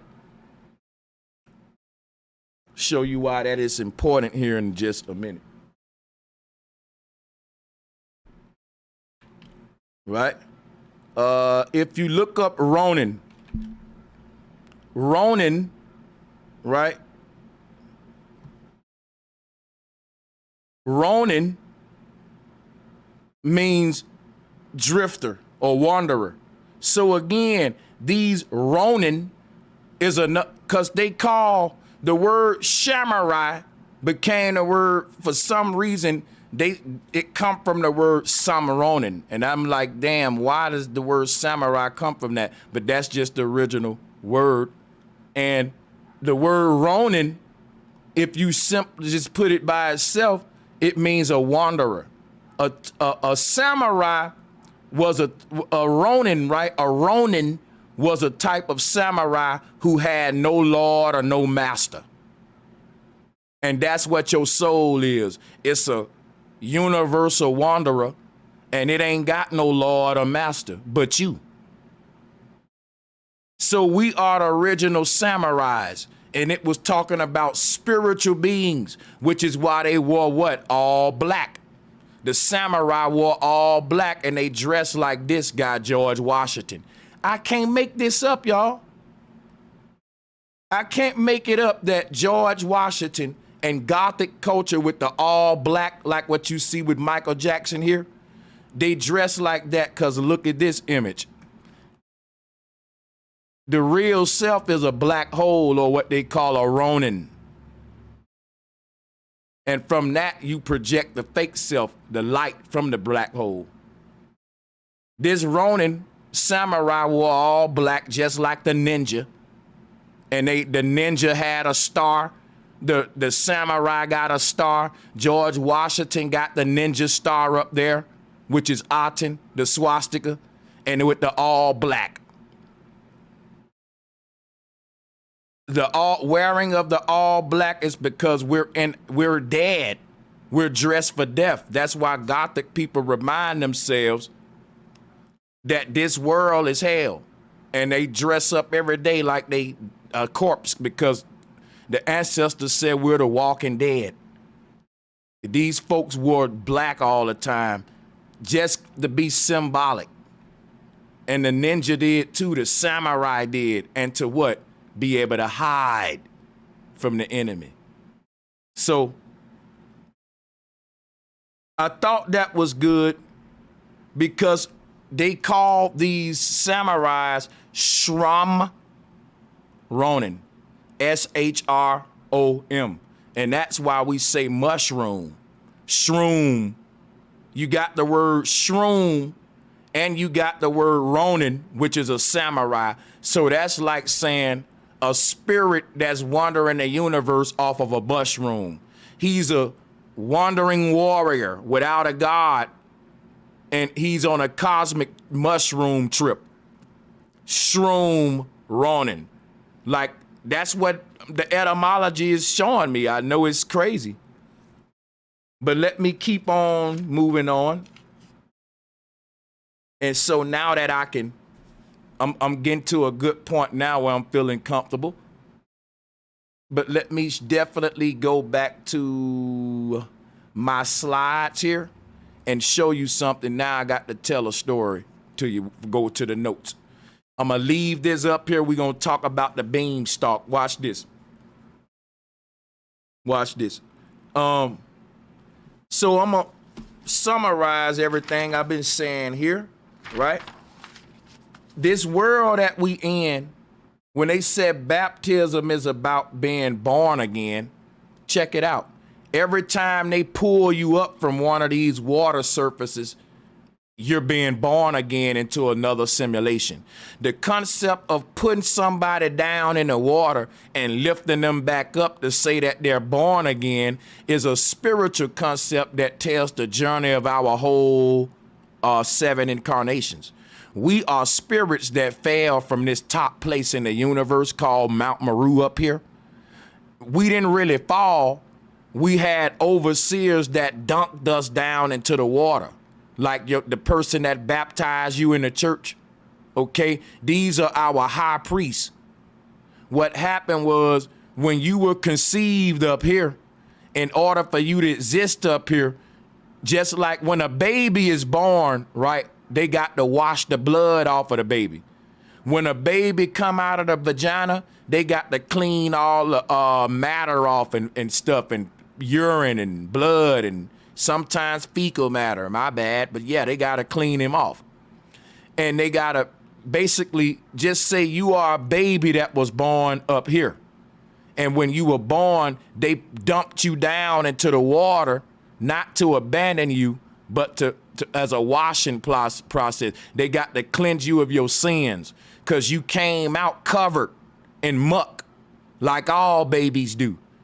And so when they wash you all off all them layers, you're going to realize you just a newborn baby up here that they, like a pastor, he held on to you, he dunked you down into the water, and he raised you right back up. That's what the ancestors did to us. But they got to raise you up through 7 layers of water. So what happened was when you were born, you had to get baptized like all the gods do. But when they put you down in the water up here, it happened 7 times. And now when he lift you up down here, he got to lift you up 7 more times, and you're going to end up right up back up here at the original point. This action is a repetition that's repeated. But check it out throughout the simulation. So check it out. This is the real meaning of baptism, to remove the sins. And as we raise up from the surf to get our head above the water, once we come above that water, we back in our homeland. We born again on a higher level. 7 baptisms to remove 7 sins. And then we're cleansed. We can go to heaven now. This was the true interpretation for they turned it into something else. So baptism is the real cosmic meaning. I just gave you that. In Asgard, babies are born, right? In Asgard, babies are conceived, but their first conscious birth takes place inside of the simulation or the underworld, the earth realm. They then have to rise up to their higher true self through a series of incarnations. They are born 7 times through 7 synths. And the number 7 is a week, meaning these 7 synths are weak. They're weak. That's why 7 days is a week.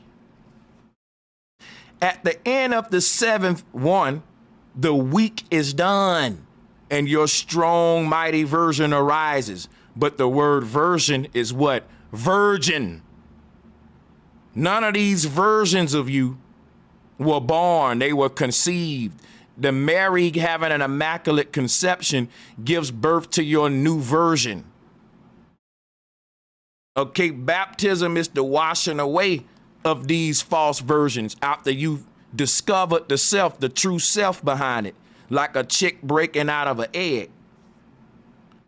Who created the shell for the chick? The mama did in her body. The great mother put you in a shell and waiting to hatch. When you come out this shell called Earth, you're going to see it's a whole nother world behind here. Now check it out, right? Coming out your shell or breaking your shell open is Samson breaking them 2 pillars. It's Humpty Dumpty falling off that wall. It's why in Easter time we break eggs for resurrection. It's you removing the simulation from around you, or the cosmic egg. People, we haven't been born in Asgard yet. We've only been, excuse me, I'm saying that all wrong. We haven't been our consciousness haven't arrived in our body yet. Our body's been born like a baby in this earth, but the baby mind is not in this earth. All babies are in their own other dimension on a mental level and spiritual level. Yes, they are a new human body, but their soul ain't quite fell into the body yet to after their infancy stage. Then now that soul from the other side has now fully come over to this side and given itself a personality, a name, a swagger. But at first, guess what? It was just a baby. And all babies just pretty much a default template. So coming from the other side.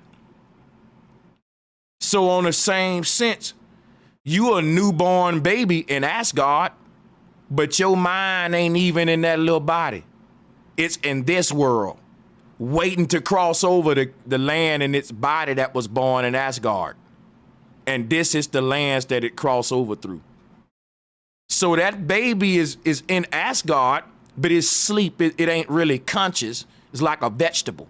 And the gods are waiting on that baby to wake up.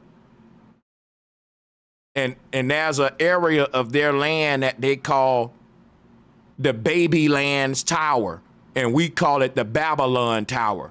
But really, from their perspective, it's just a tower with a bunch of baby sleeping souls on it, like what Buddha is, like what you see this god in Egyptian, what he is. We all are sleeping babies on this tree.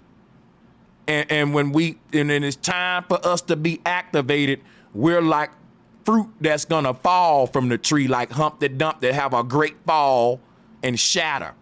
And that's where we just fell now and shattered into many avatars. But Humpty Dumpty gonna be put back together again like the body of Osiris in the heavens. It's a journey. Buddha in that tree is the same thing of Jack and the Beanstalk. It's the same thing with this pharaoh here. That's why I put that up there. Now I'm gonna read to you while you look at that. So we were born into our worst versions that exist in the worst simulations first. Did you hear what I said? The first shall be last and the last shall be first. Okay? Meaning that this is the first reality up here at the top. This is the very first world. But you're going to experience it last. The first world shall be last. And your last world is going to be the one you have your first conscious birth in. That's why we can't figure out what's going on. We're in the underworld. We experience hell first and heaven last. That's why they say save the best for last. That's a spiritual term. So check this out. We were born into our worst versions that exist in the worst simulations first. We will be born into our greatest versions that exist in the greatest, most heavenly simulations last. So this is a save the best for last type of situation. This is also what it means about the first shall be last and the last shall be first. It's the order of our rebirth cycles. Your very first real birth, you will be conscious of it last in your last incarnation and vice versa. Our fake birth came first. Did you hear what I said? Your fake birth came first. Your real birth gonna come last. We live the lie before we can acknowledge the truth. How you know it's the truth if you didn't know about the lie?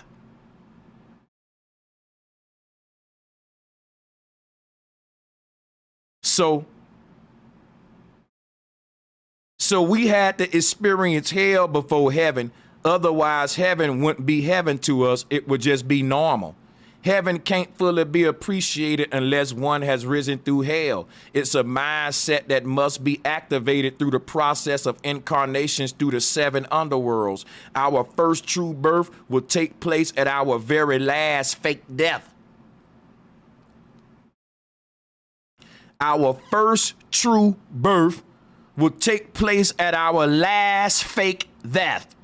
Let me say that one more time. 3's a charm. Our first true birth will take place at our last fake death. And guess what? Here go your last fake death. After you die right here in this last nectar, you reach a realm up here that ain't even physical. This is the secret. This is the city of gods that's made out of pure light. That's why the pyramid ain't got a capstone, because that capstone, we can't see it from our physical world. It's up there, but we don't see it. Look at it. It's a city called Asgard that's capping on top of our world. And it ain't made out of physical world like we see here. It's light-based. That's Olympia for the gods, baby. So your last death in this physical world will be your first birth in this spiritual world right here.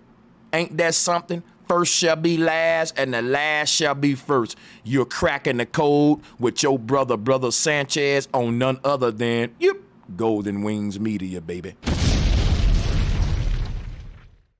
You gonna get your money's worth today.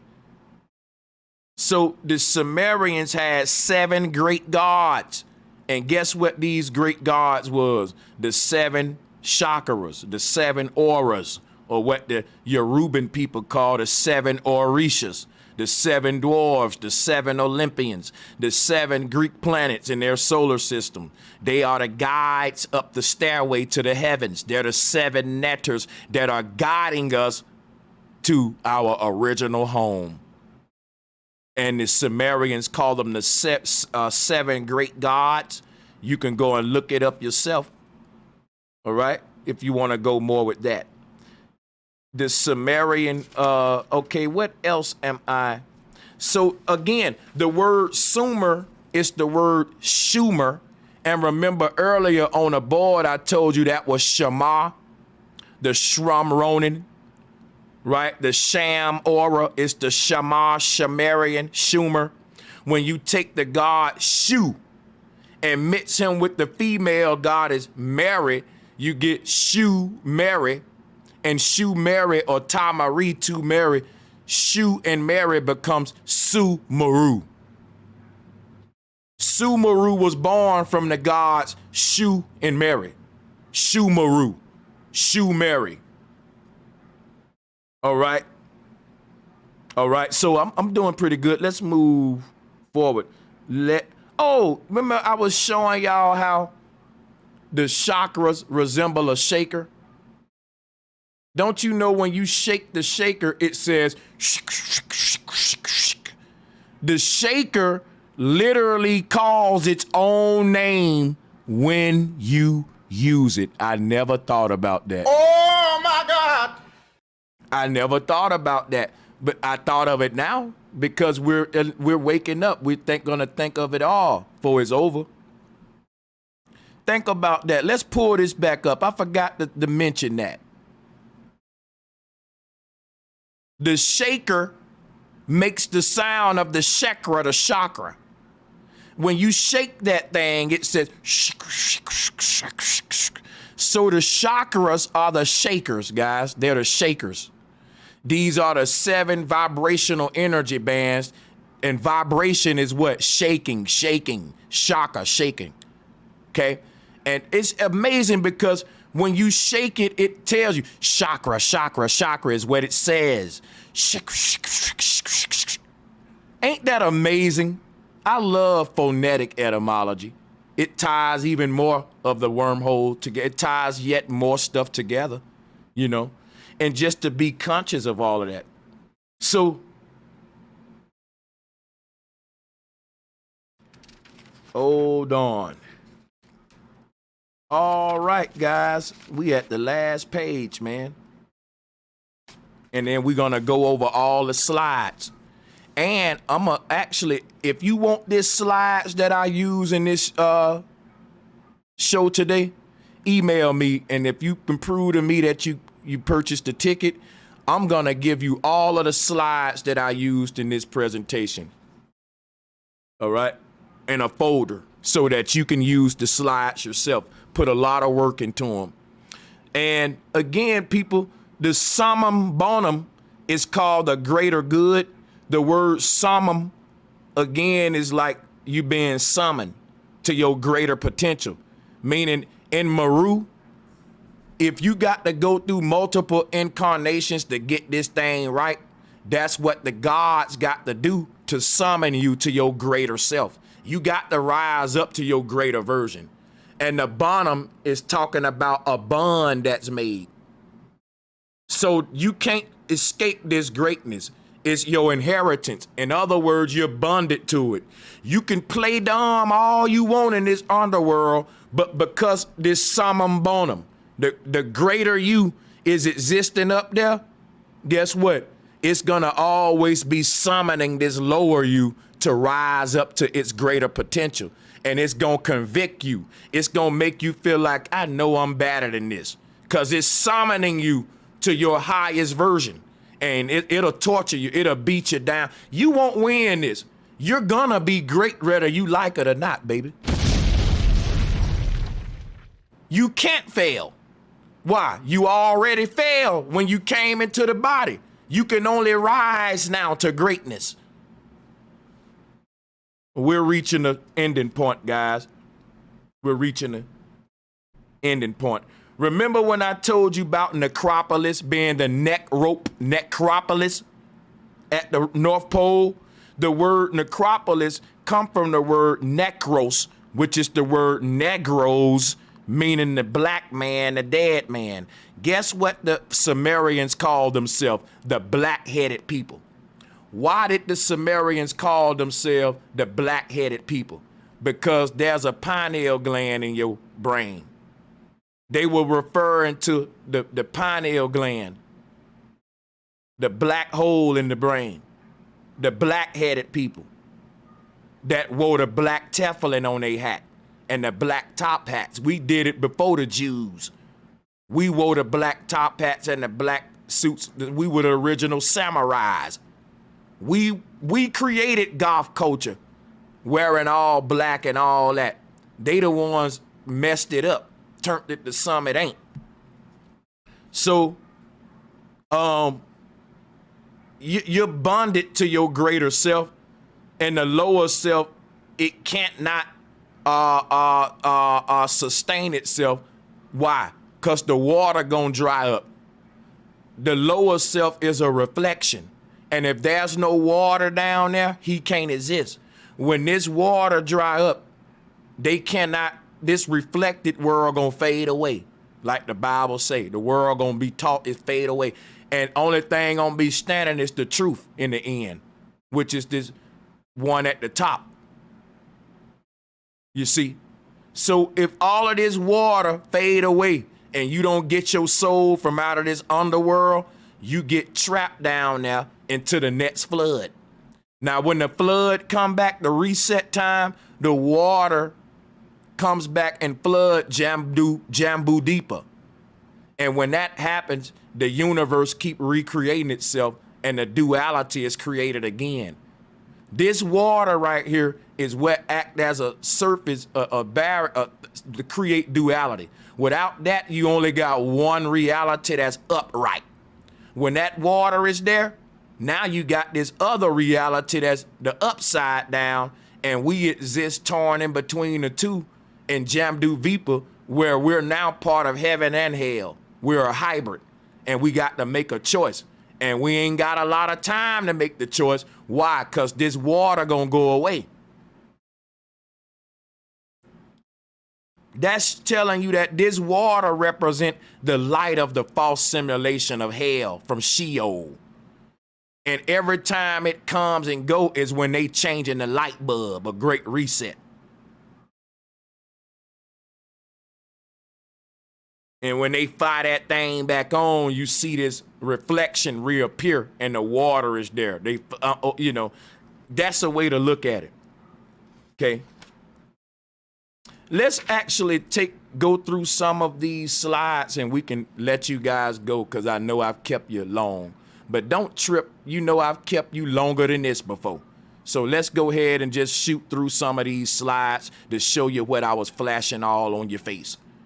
What this slide is showing is Jack's beanstalk is really his beanstalk, and that the tree that Buddha went to sleep in to lead the world was called a Bodhi tree. And the word Bodhi is the word body, a body tree, all right, which is the Kundalini energy moving through the body, forming the aura as it moves around the body. And you can call that the Bodhi tree, the body tree, or Buddha tree, whatever but that's the same tree that the Pharaoh's showing you. That's the tree of life. All right. And we can move on to the next slide here. This one is showing you an emerald, because below that we got the Wizard of Oz, and the reason I like to get the Wizard of Oz is because if you look at a North Pole Mercator map, it's a lot of science in that movie giving us some truth. Here's where the Oz map come from. It even got the Pygmy land called Munchkin land. Pygmy land is Munchkin land. And look at this map. And you see Rupes Nigra is what's giving birth to the entire simulation. And if you look at what we're showing here, that's called Emerald City. In the Wizard of Oz, why did they name that Emerald City? They changed the Pygmy land to Munchkin country, But why did they name Emerald City Emerald City? Because this whole universe is built on what I call the Emerald Code, which is a continuum code that you can see what this code is like by just looking at an emerald from a top-down position. And then you will see that that's what it's all about. They had a movie called A Platform. How many of you saw it? We're going to talk about that. That movie called The Platform. Let's pull that up real quick just to make the reference, and then we'll move on. I thought I already. So the concept of Jack popping out the box, the Last Supper, if you look at the platform, everybody that was trapped in this prison, which it was like a Babel Tower, right? Hold on. We want to show you how they got this thing like a Babel Tower, and it's several floors. You see? And on each floor is you. But this table got the food on it. It passes up to every floor. You see? And the highest floor is your Last Supper when you make it up to that floor. See, when you first get to that jail, you start off at the bottom. But as you work your time out to get free, they move you up toward the top. They doing this because this is the spiritual shit about Earth. Earth is a prison, and we all moving on up, stairway to heaven, a gradual process. In this movie, the top floor, it's the best treatment, and the bottom floors get the worst treatment. But if you're on the top floor, it's your Last Supper. Because after that, you finna get ready to get out and leave, like Jesus, you see? And they turned that to a movie. So even when you look at this platform concept of him looking down the shaft, it'll show you this emerald code, the emerald code, right? Because Emerald City is the highest point in the universe. And at that point, you can look down the shaft like that I just showed you on the platform movie. You can't do this if you at the bottom. When we rise up to the top and get up out of this tower, we're going to be able to look down this thing at all our lifetimes. And that's when we get to Emerald City. When we get to Emerald City, we're going to have this view. And at that point, we won't be bound to time. We'll be looking down the pipe that is spinning time. You know what I mean? So let's talk more about these slides. Emerald City is a pyramid-shaped city. And if you look at this right here, what I have right here is another artwork of Emerald City. If you ever watch The Wizard of Oz, they will give you this artwork here with Emerald City in the distance glowing and glistening. And that ain't nothing but Mount Meru. And in fact, we're going to show more slides that go deeper with this Emerald City. Don't you worry, because check it out. Let's tie it into the Ziggurat, the Sumerian. Watch this. Here goes Saqqara. This building is Saqqara. Another form of a Saqqara, Necropolis concept that the Egyptians got. I went over that. Why am I reading that? My bad. So this is Sumerian architecture right here. And if you look at this Sumerian architecture, compare it to Emerald City, it'll show you, they are showing you the same thing. Emerald City. Okay? Now, emerald has the word Meru in it. Emerald City. You got to say Meru. Meru is in there, always there hiding from you. You just got to listen. Emerald City. You see? And Emerald City, Jack's green beanstalk will get you there. Let's pull out some more slides talking about the Emerald Code. This is self-explanatory. What I want to talk about is this little guy inside of your brain. They show him on the Men in Black with his Mega Man Astro Boy boots on. This is the fairy god. This is the true self. He's the one pulling the strings. You see him? Open your eyes. You will see your soul pulling the strings. You see? This represents your soul laid out. And this hole in your brain, guess what? That is where your consciousness is coming from. So your mind is literally a whole little miniature brain with another little condensed mind inside of it. Just like the Men in Black movies show you. It's a layering process. And from that version, you project a bigger version around him. Just like that movie, The Men in Black. And you will get this system here. And that process of projection is a photography process where you're copying yourself from one dimension to the next. Okay? And that copying process is called photosynthesis. When they tell you life is forming through photosynthesis, the same way a picture is formed from a camera flash, which is why Kamaru got the word Meru in it. Kamaru, Sumeru, Kamaru. All right, yeah, we're going to wrap this up in a minute, but we're going to be very thorough because you guys came out and supported. And I'll let you guys know some secrets at the end of this thing about how that we do as far as the numbers go. So this next slide, again, just the same thing from the last one, but to show you Jet Li at the top of the pyramid kicking butt.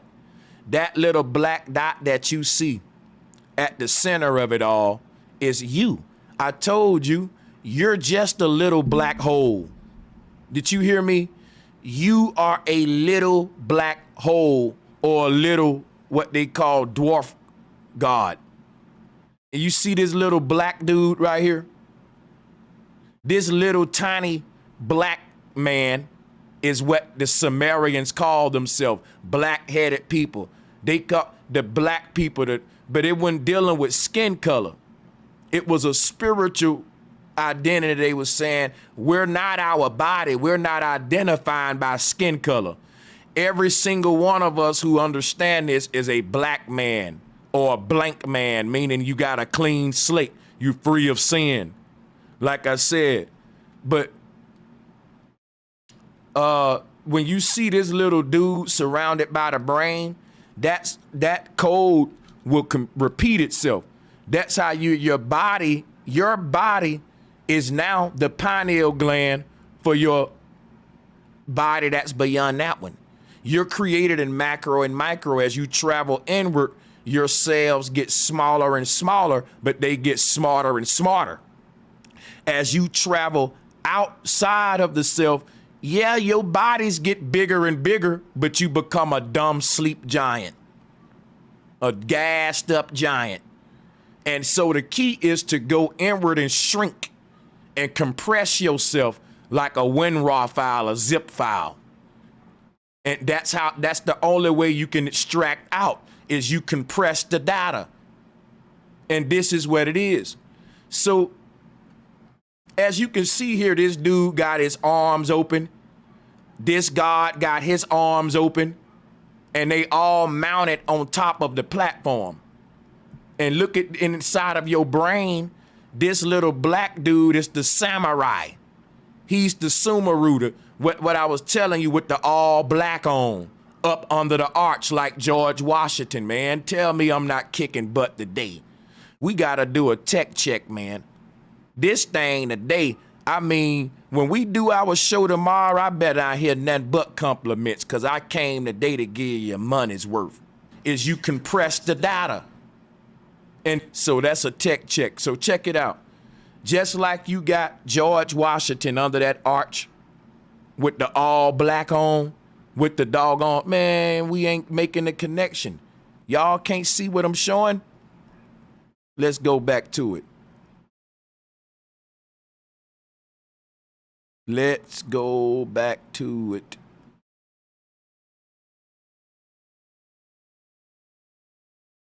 Okay, I'll pull it over here then.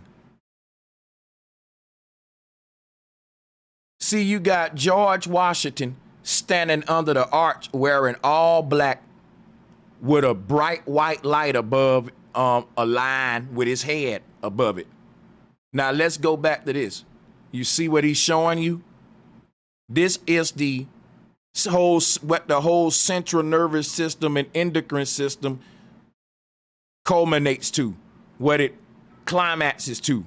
All of those systems, all of that wiring for your experience, it's balled up at this point right here. All of that central nervous wiring, and you experience it reality at this one point. So you got this God wearing all black standing under the arch with a bright white light. And that's how you get this image of George Washington standing on top of the checkerboard. Look at this. Your brain is the checkerboard. You see the pattern that the brains make the president pull the strings. You see this guy pulling the strings, all of these veins going through your head, all of these veins, that wiring, it creates the checkerboard that he's standing on. And his feet is what? In the 45-degree angle. You see how his feet, they doing that for a reason. Look at here, a 45-degree angle. You see this? This is you in your Astro Boy boots leaving Eden to go inside the body, which is the brain down there walking around in this earth realm. But this little guy is the real you who's pulling the strings. He's gonna leave the body. You see? So he's standing on a checkered board, right? And all of this George Washington arch symbolism comes to light now. And you can see the 45-degree angle, same 45-degree angle, okay? Because if you look at the Emerald Code, check it out. There go your 45-degree angle. Boom.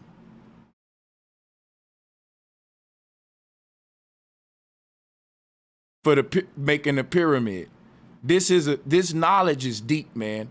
But let's move on. We got a couple of slides, and like I said, I'll let you guys go. And next one.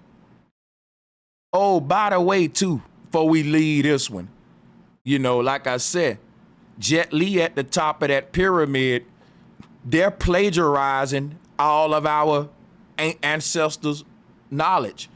I showed you the Olmec head at the top of the pyramid. That's plagiarization, man. Look, they got Jet Li at the top of this thing. You see that Jet Li at the top? They get that from Hindu culture. Look at over here. This brother at the top of his pyramid, he's at his summum bonum, right? His life has been summed up. That's his God version. Now look, same with the Jet Li movie. They making all this money off our ancestors' culture. This is this is a Samsara bowl, and this bowl represent this same cosmology. Look at Jesus up there at the top, just like Jet Li. See what I'm saying? It's plagiarization, y'all. They get that from that Olmec head right here at the top of the mountain. Jack coming out the box. Look at Saturn. All of this is the same thing, guys, okay? Jack coming out the box. Jesus coming off Calvary up there. Boom. The little man coming up out the brain, busting up out the body as a spirit. You feel me? All is the same. You being free from the Emerald Code. Now, what's my next slide? What we got? Oh, and this one easy. It just show you how we keep practicing Christmas every year, but we don't never know the symbolism behind it. The Christmas tree is Emerald City, man. It's the Babel Tower with the all-seeing eye at the top, right? And 25th is the number 7, dealing with wet completion. I kept telling you that. Move to the next one. The word emerald is a bright green precious stone. Come from the word emerald, from medieval esmeraldas, smaragdus, right? It comes from the word barak, which means to shine. So you see there, the word barak means to shine. And that's where the word emerald come from, barak. The word barak is where we get the word bark from. You know, like, woo, woo, woo. I told you that it's an echo system. It's an echo system. And the echoes get wider and wider as they go down to the bottom, like this Christmas tree. The echo that's the most highest pitch is at the highest point of the tree. So it's a man on top of a mountain saying, hey, hey, hey, hey. The echoes get lower and wider and fade away at the base. It's an ecosystem. And this is what it looked like. This is our universe. This is you and your torus field. It's called a torus field because you exist on a field inside of that torus. And that field is called the earth plane. But you're making this whole bubble around yourself, and you got it online with all of our bubbles. And now we have an internet experience all connected where we share one world, but we all live in our own world. Now the word emerald comes from the word barak, which means to shine, but the word barak comes from the word bark. And that's the cry of Osiris, or the dog Anubis, the dog of the dead. Woo, woo, woo. He's saying what? Roof. And what is he doing? He's putting a roof over your body. And guess what? It's rough under that roof. It's rough under that roof. You see how the words tie together? This is the rough time. It's the roof time. When you don't have no more roof over you, because you free from the netters, it won't be rough no more. So rough, roof. The dog was a sacred animal. They say man's best friend. Dog backwards is God. The dog does what? Bark. The word bark is what's on a tree. But what kind of tree? You see there? Look at there. The writings on the wall is what we see in the Matrix movie.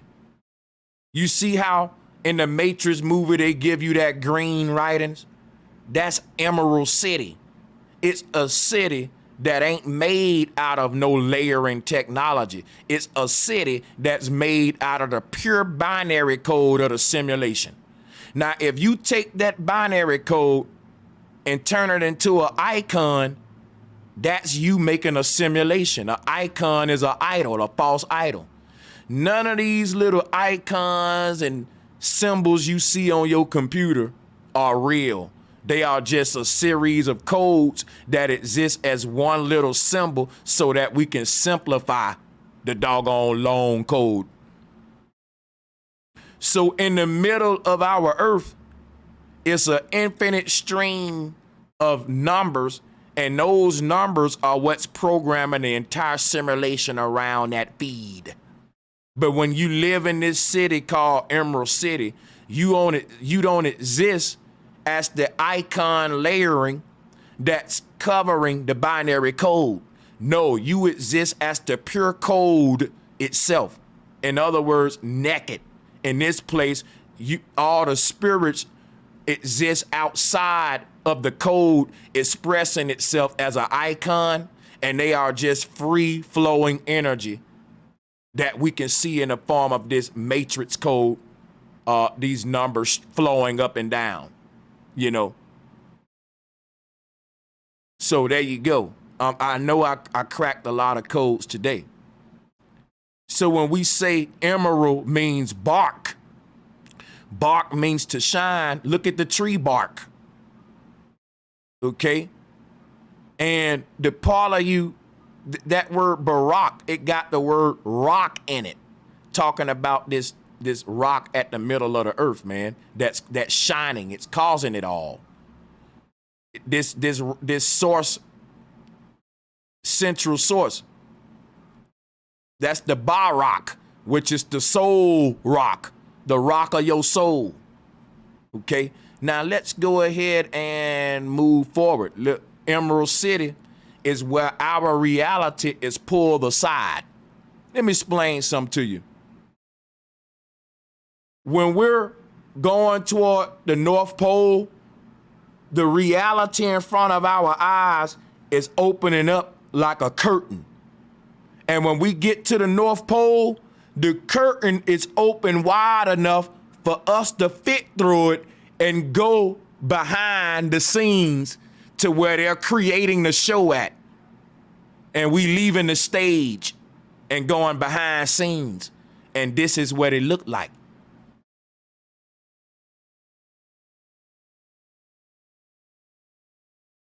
See there? Emerald City shows the green screen that's being used to create this false reality. In other words, this city at the North Pole that's called Emerald City, the reason it's green and it looked like that, it's because it's us looking through the curtains of our reality into this whole other reality. But what we're seeing is the green screen layer that was used to create this false reality over that one. Everyone know how green screen work. If I put a green screen over me now, right? Let's say this, right? Let's say I wear a green suit. And because it's green, I can make it look like I got on a Fendi suit. Because I got on a green screen suit, I can just cover that in Fendi. And it'll look like I'm wearing a Fendi suit. But if the program glitch, guess what you gonna see? The green screen. That's the real reality. If there's a green screen behind me, you won't see the green screen. What you will see is the reality that I'm trying to project on top of the green screen. Now, if my programming glitch, like what happened with NASA during the red car, you will see my green screen. And what happens at the North Pole is the program starts to glitch, baby, because it's breaking down, it's powering off. When you get to the North Pole, the curtains are opening up and you can see the green screen behind this fake ass reality. You can say, yep, they making this shit with green. I'm part of a fake projected green screen reality, and the real me is behind those curtains in a real reality with everybody else in this world. And they gonna say it was just a game. We was all actors, man. Even your worst enemies. So this is how the Sumerians and these advanced ancient cultures, this is what their spiritual system was. Their knowledge of the dead and the underworld. Everything down to the very name that they chose to name themselves. So today, guys, I've given you so much. And if you were able to look at it all without leaving and all that, then guess what? I'm still not done. Remember that other collage I showed you with Jack and his beanstalk? I got the end on that one. Because now we finna go home with a powerful point, baby. Let's do it. Okay? I'm so proud of this thing. So check it out. Jack on the beanstalk is the Jedi pillar. And that's the knowledge of the ancient world and the Sumerians as well. That's why I got the Sumerian tree of life down there in the bottom with this collage. I told you I was gonna break it down. Now watch this, right? Here go the Jedi pillar throughout all these cultures, the tree of life. They said God spoke as a burning bush. That's because you are your own Kabbalah tree. The Bodhi tree is the body tree. Why did God speak as a burning bush? Well, this is what God looked like. This Pharaoh right here, you and me. This is the God body. All of us, we're a burning bush. See, it all makes sense. Now let's talk about this Jedi pillar. Because the scepter represents the central nervous system. Here we have the god Saqqara, which is, we just broke it down. We ain't gonna be redundant. We went over Saqqara. Secure, right? Saqqara. Saqqara is representing this whole brain stalk, as you can see. Saqqara is personifying the pituitary gland, pineal gland, what we call the central nervous system. That's what Ptah is personifying. And that system looks like a scepter or a staff. And you can see that's what Ptah looks like, this thing here. So he's holding in his hand a central nervous system. That's his scepter. That allows him to travel in and out of these multiverses through the central nervous system. His staff, his scepter. All right. And that's what Saqqara represent. The dead, the wandering soul that's wandering Necropolis, the underworld. That was called Saqqara. Okay. So he's holding his Jedi staff so that he can navigate the heavens. Again, all of this is September 23 knowledge. See, September 23, 2017 marks a turning point in science. After that day, we reached the point where we start erecting our own staff or scepter. Blue beam technology started to be solidified after this date. They created their own North Pole CERN machine after this date. This date represents a turning point in what our consciousness, because now we're starting to manifest all of the science that's going to reset the world. And you can see that happening now, but it started from this date right here. And this was the alignment during that time. See, every time this alignment take place, they got to reset everything, because what happens in the previous generations, when they taught people that they was living on a globe earth, people said, wait a minute, we can't be on a globe if this alignment is happening. But they dumbed us down so much that it happened again in our time, and people were so dumbed down, they didn't even know what this alignment meant. They said it's the end of the world. It supposed to meant the end of the lie. And when we know that we've been lied to, the truth will set us free, and it will end the simulation. But if you don't set yourself free, your world ain't ending, it's just beginning. And they got a reset coming and a new world for you. But this alignment was all over the place. Look at it. This the same thing. The Leo is this same god Narmer. Narmer is this same god Baron Samedi, Sam, Gab, Satan. So Leo, the lion, carrying the scepter. Boom. Let's take a look at some more. I know y'all like, damn, is it ever going to be over? We'll talk about it tomorrow. Again, more beanstalk, Jedi pillar symbolism. What is it all? The central nervous system, which create the 7 chakra bands, because each of those organs, brothers and sisters, are vibrating like a car motor. So the endocrine system on a biological level, also it bleeds into the chakral system on a auric level. Okay? Is layering technology. All of these 7 main organs in the body are corresponding to 7 energy points in the heavens. Everything is manifesting itself in different layers as something different. These 7 main organs that's linked to Set's, sloth, and all them 7 sins, all is linked to these 7 energy centers. We don't have no control over our body, because they ain't giving us the true spiritual system that will get humanity in a proper, healthy morality state. This spiritual system created heaven on earth when we knew the science of what make you a good person or a bad person, and all of this, how it ties into the above and below, the biology and the spiritual, right? The biological and the spiritual.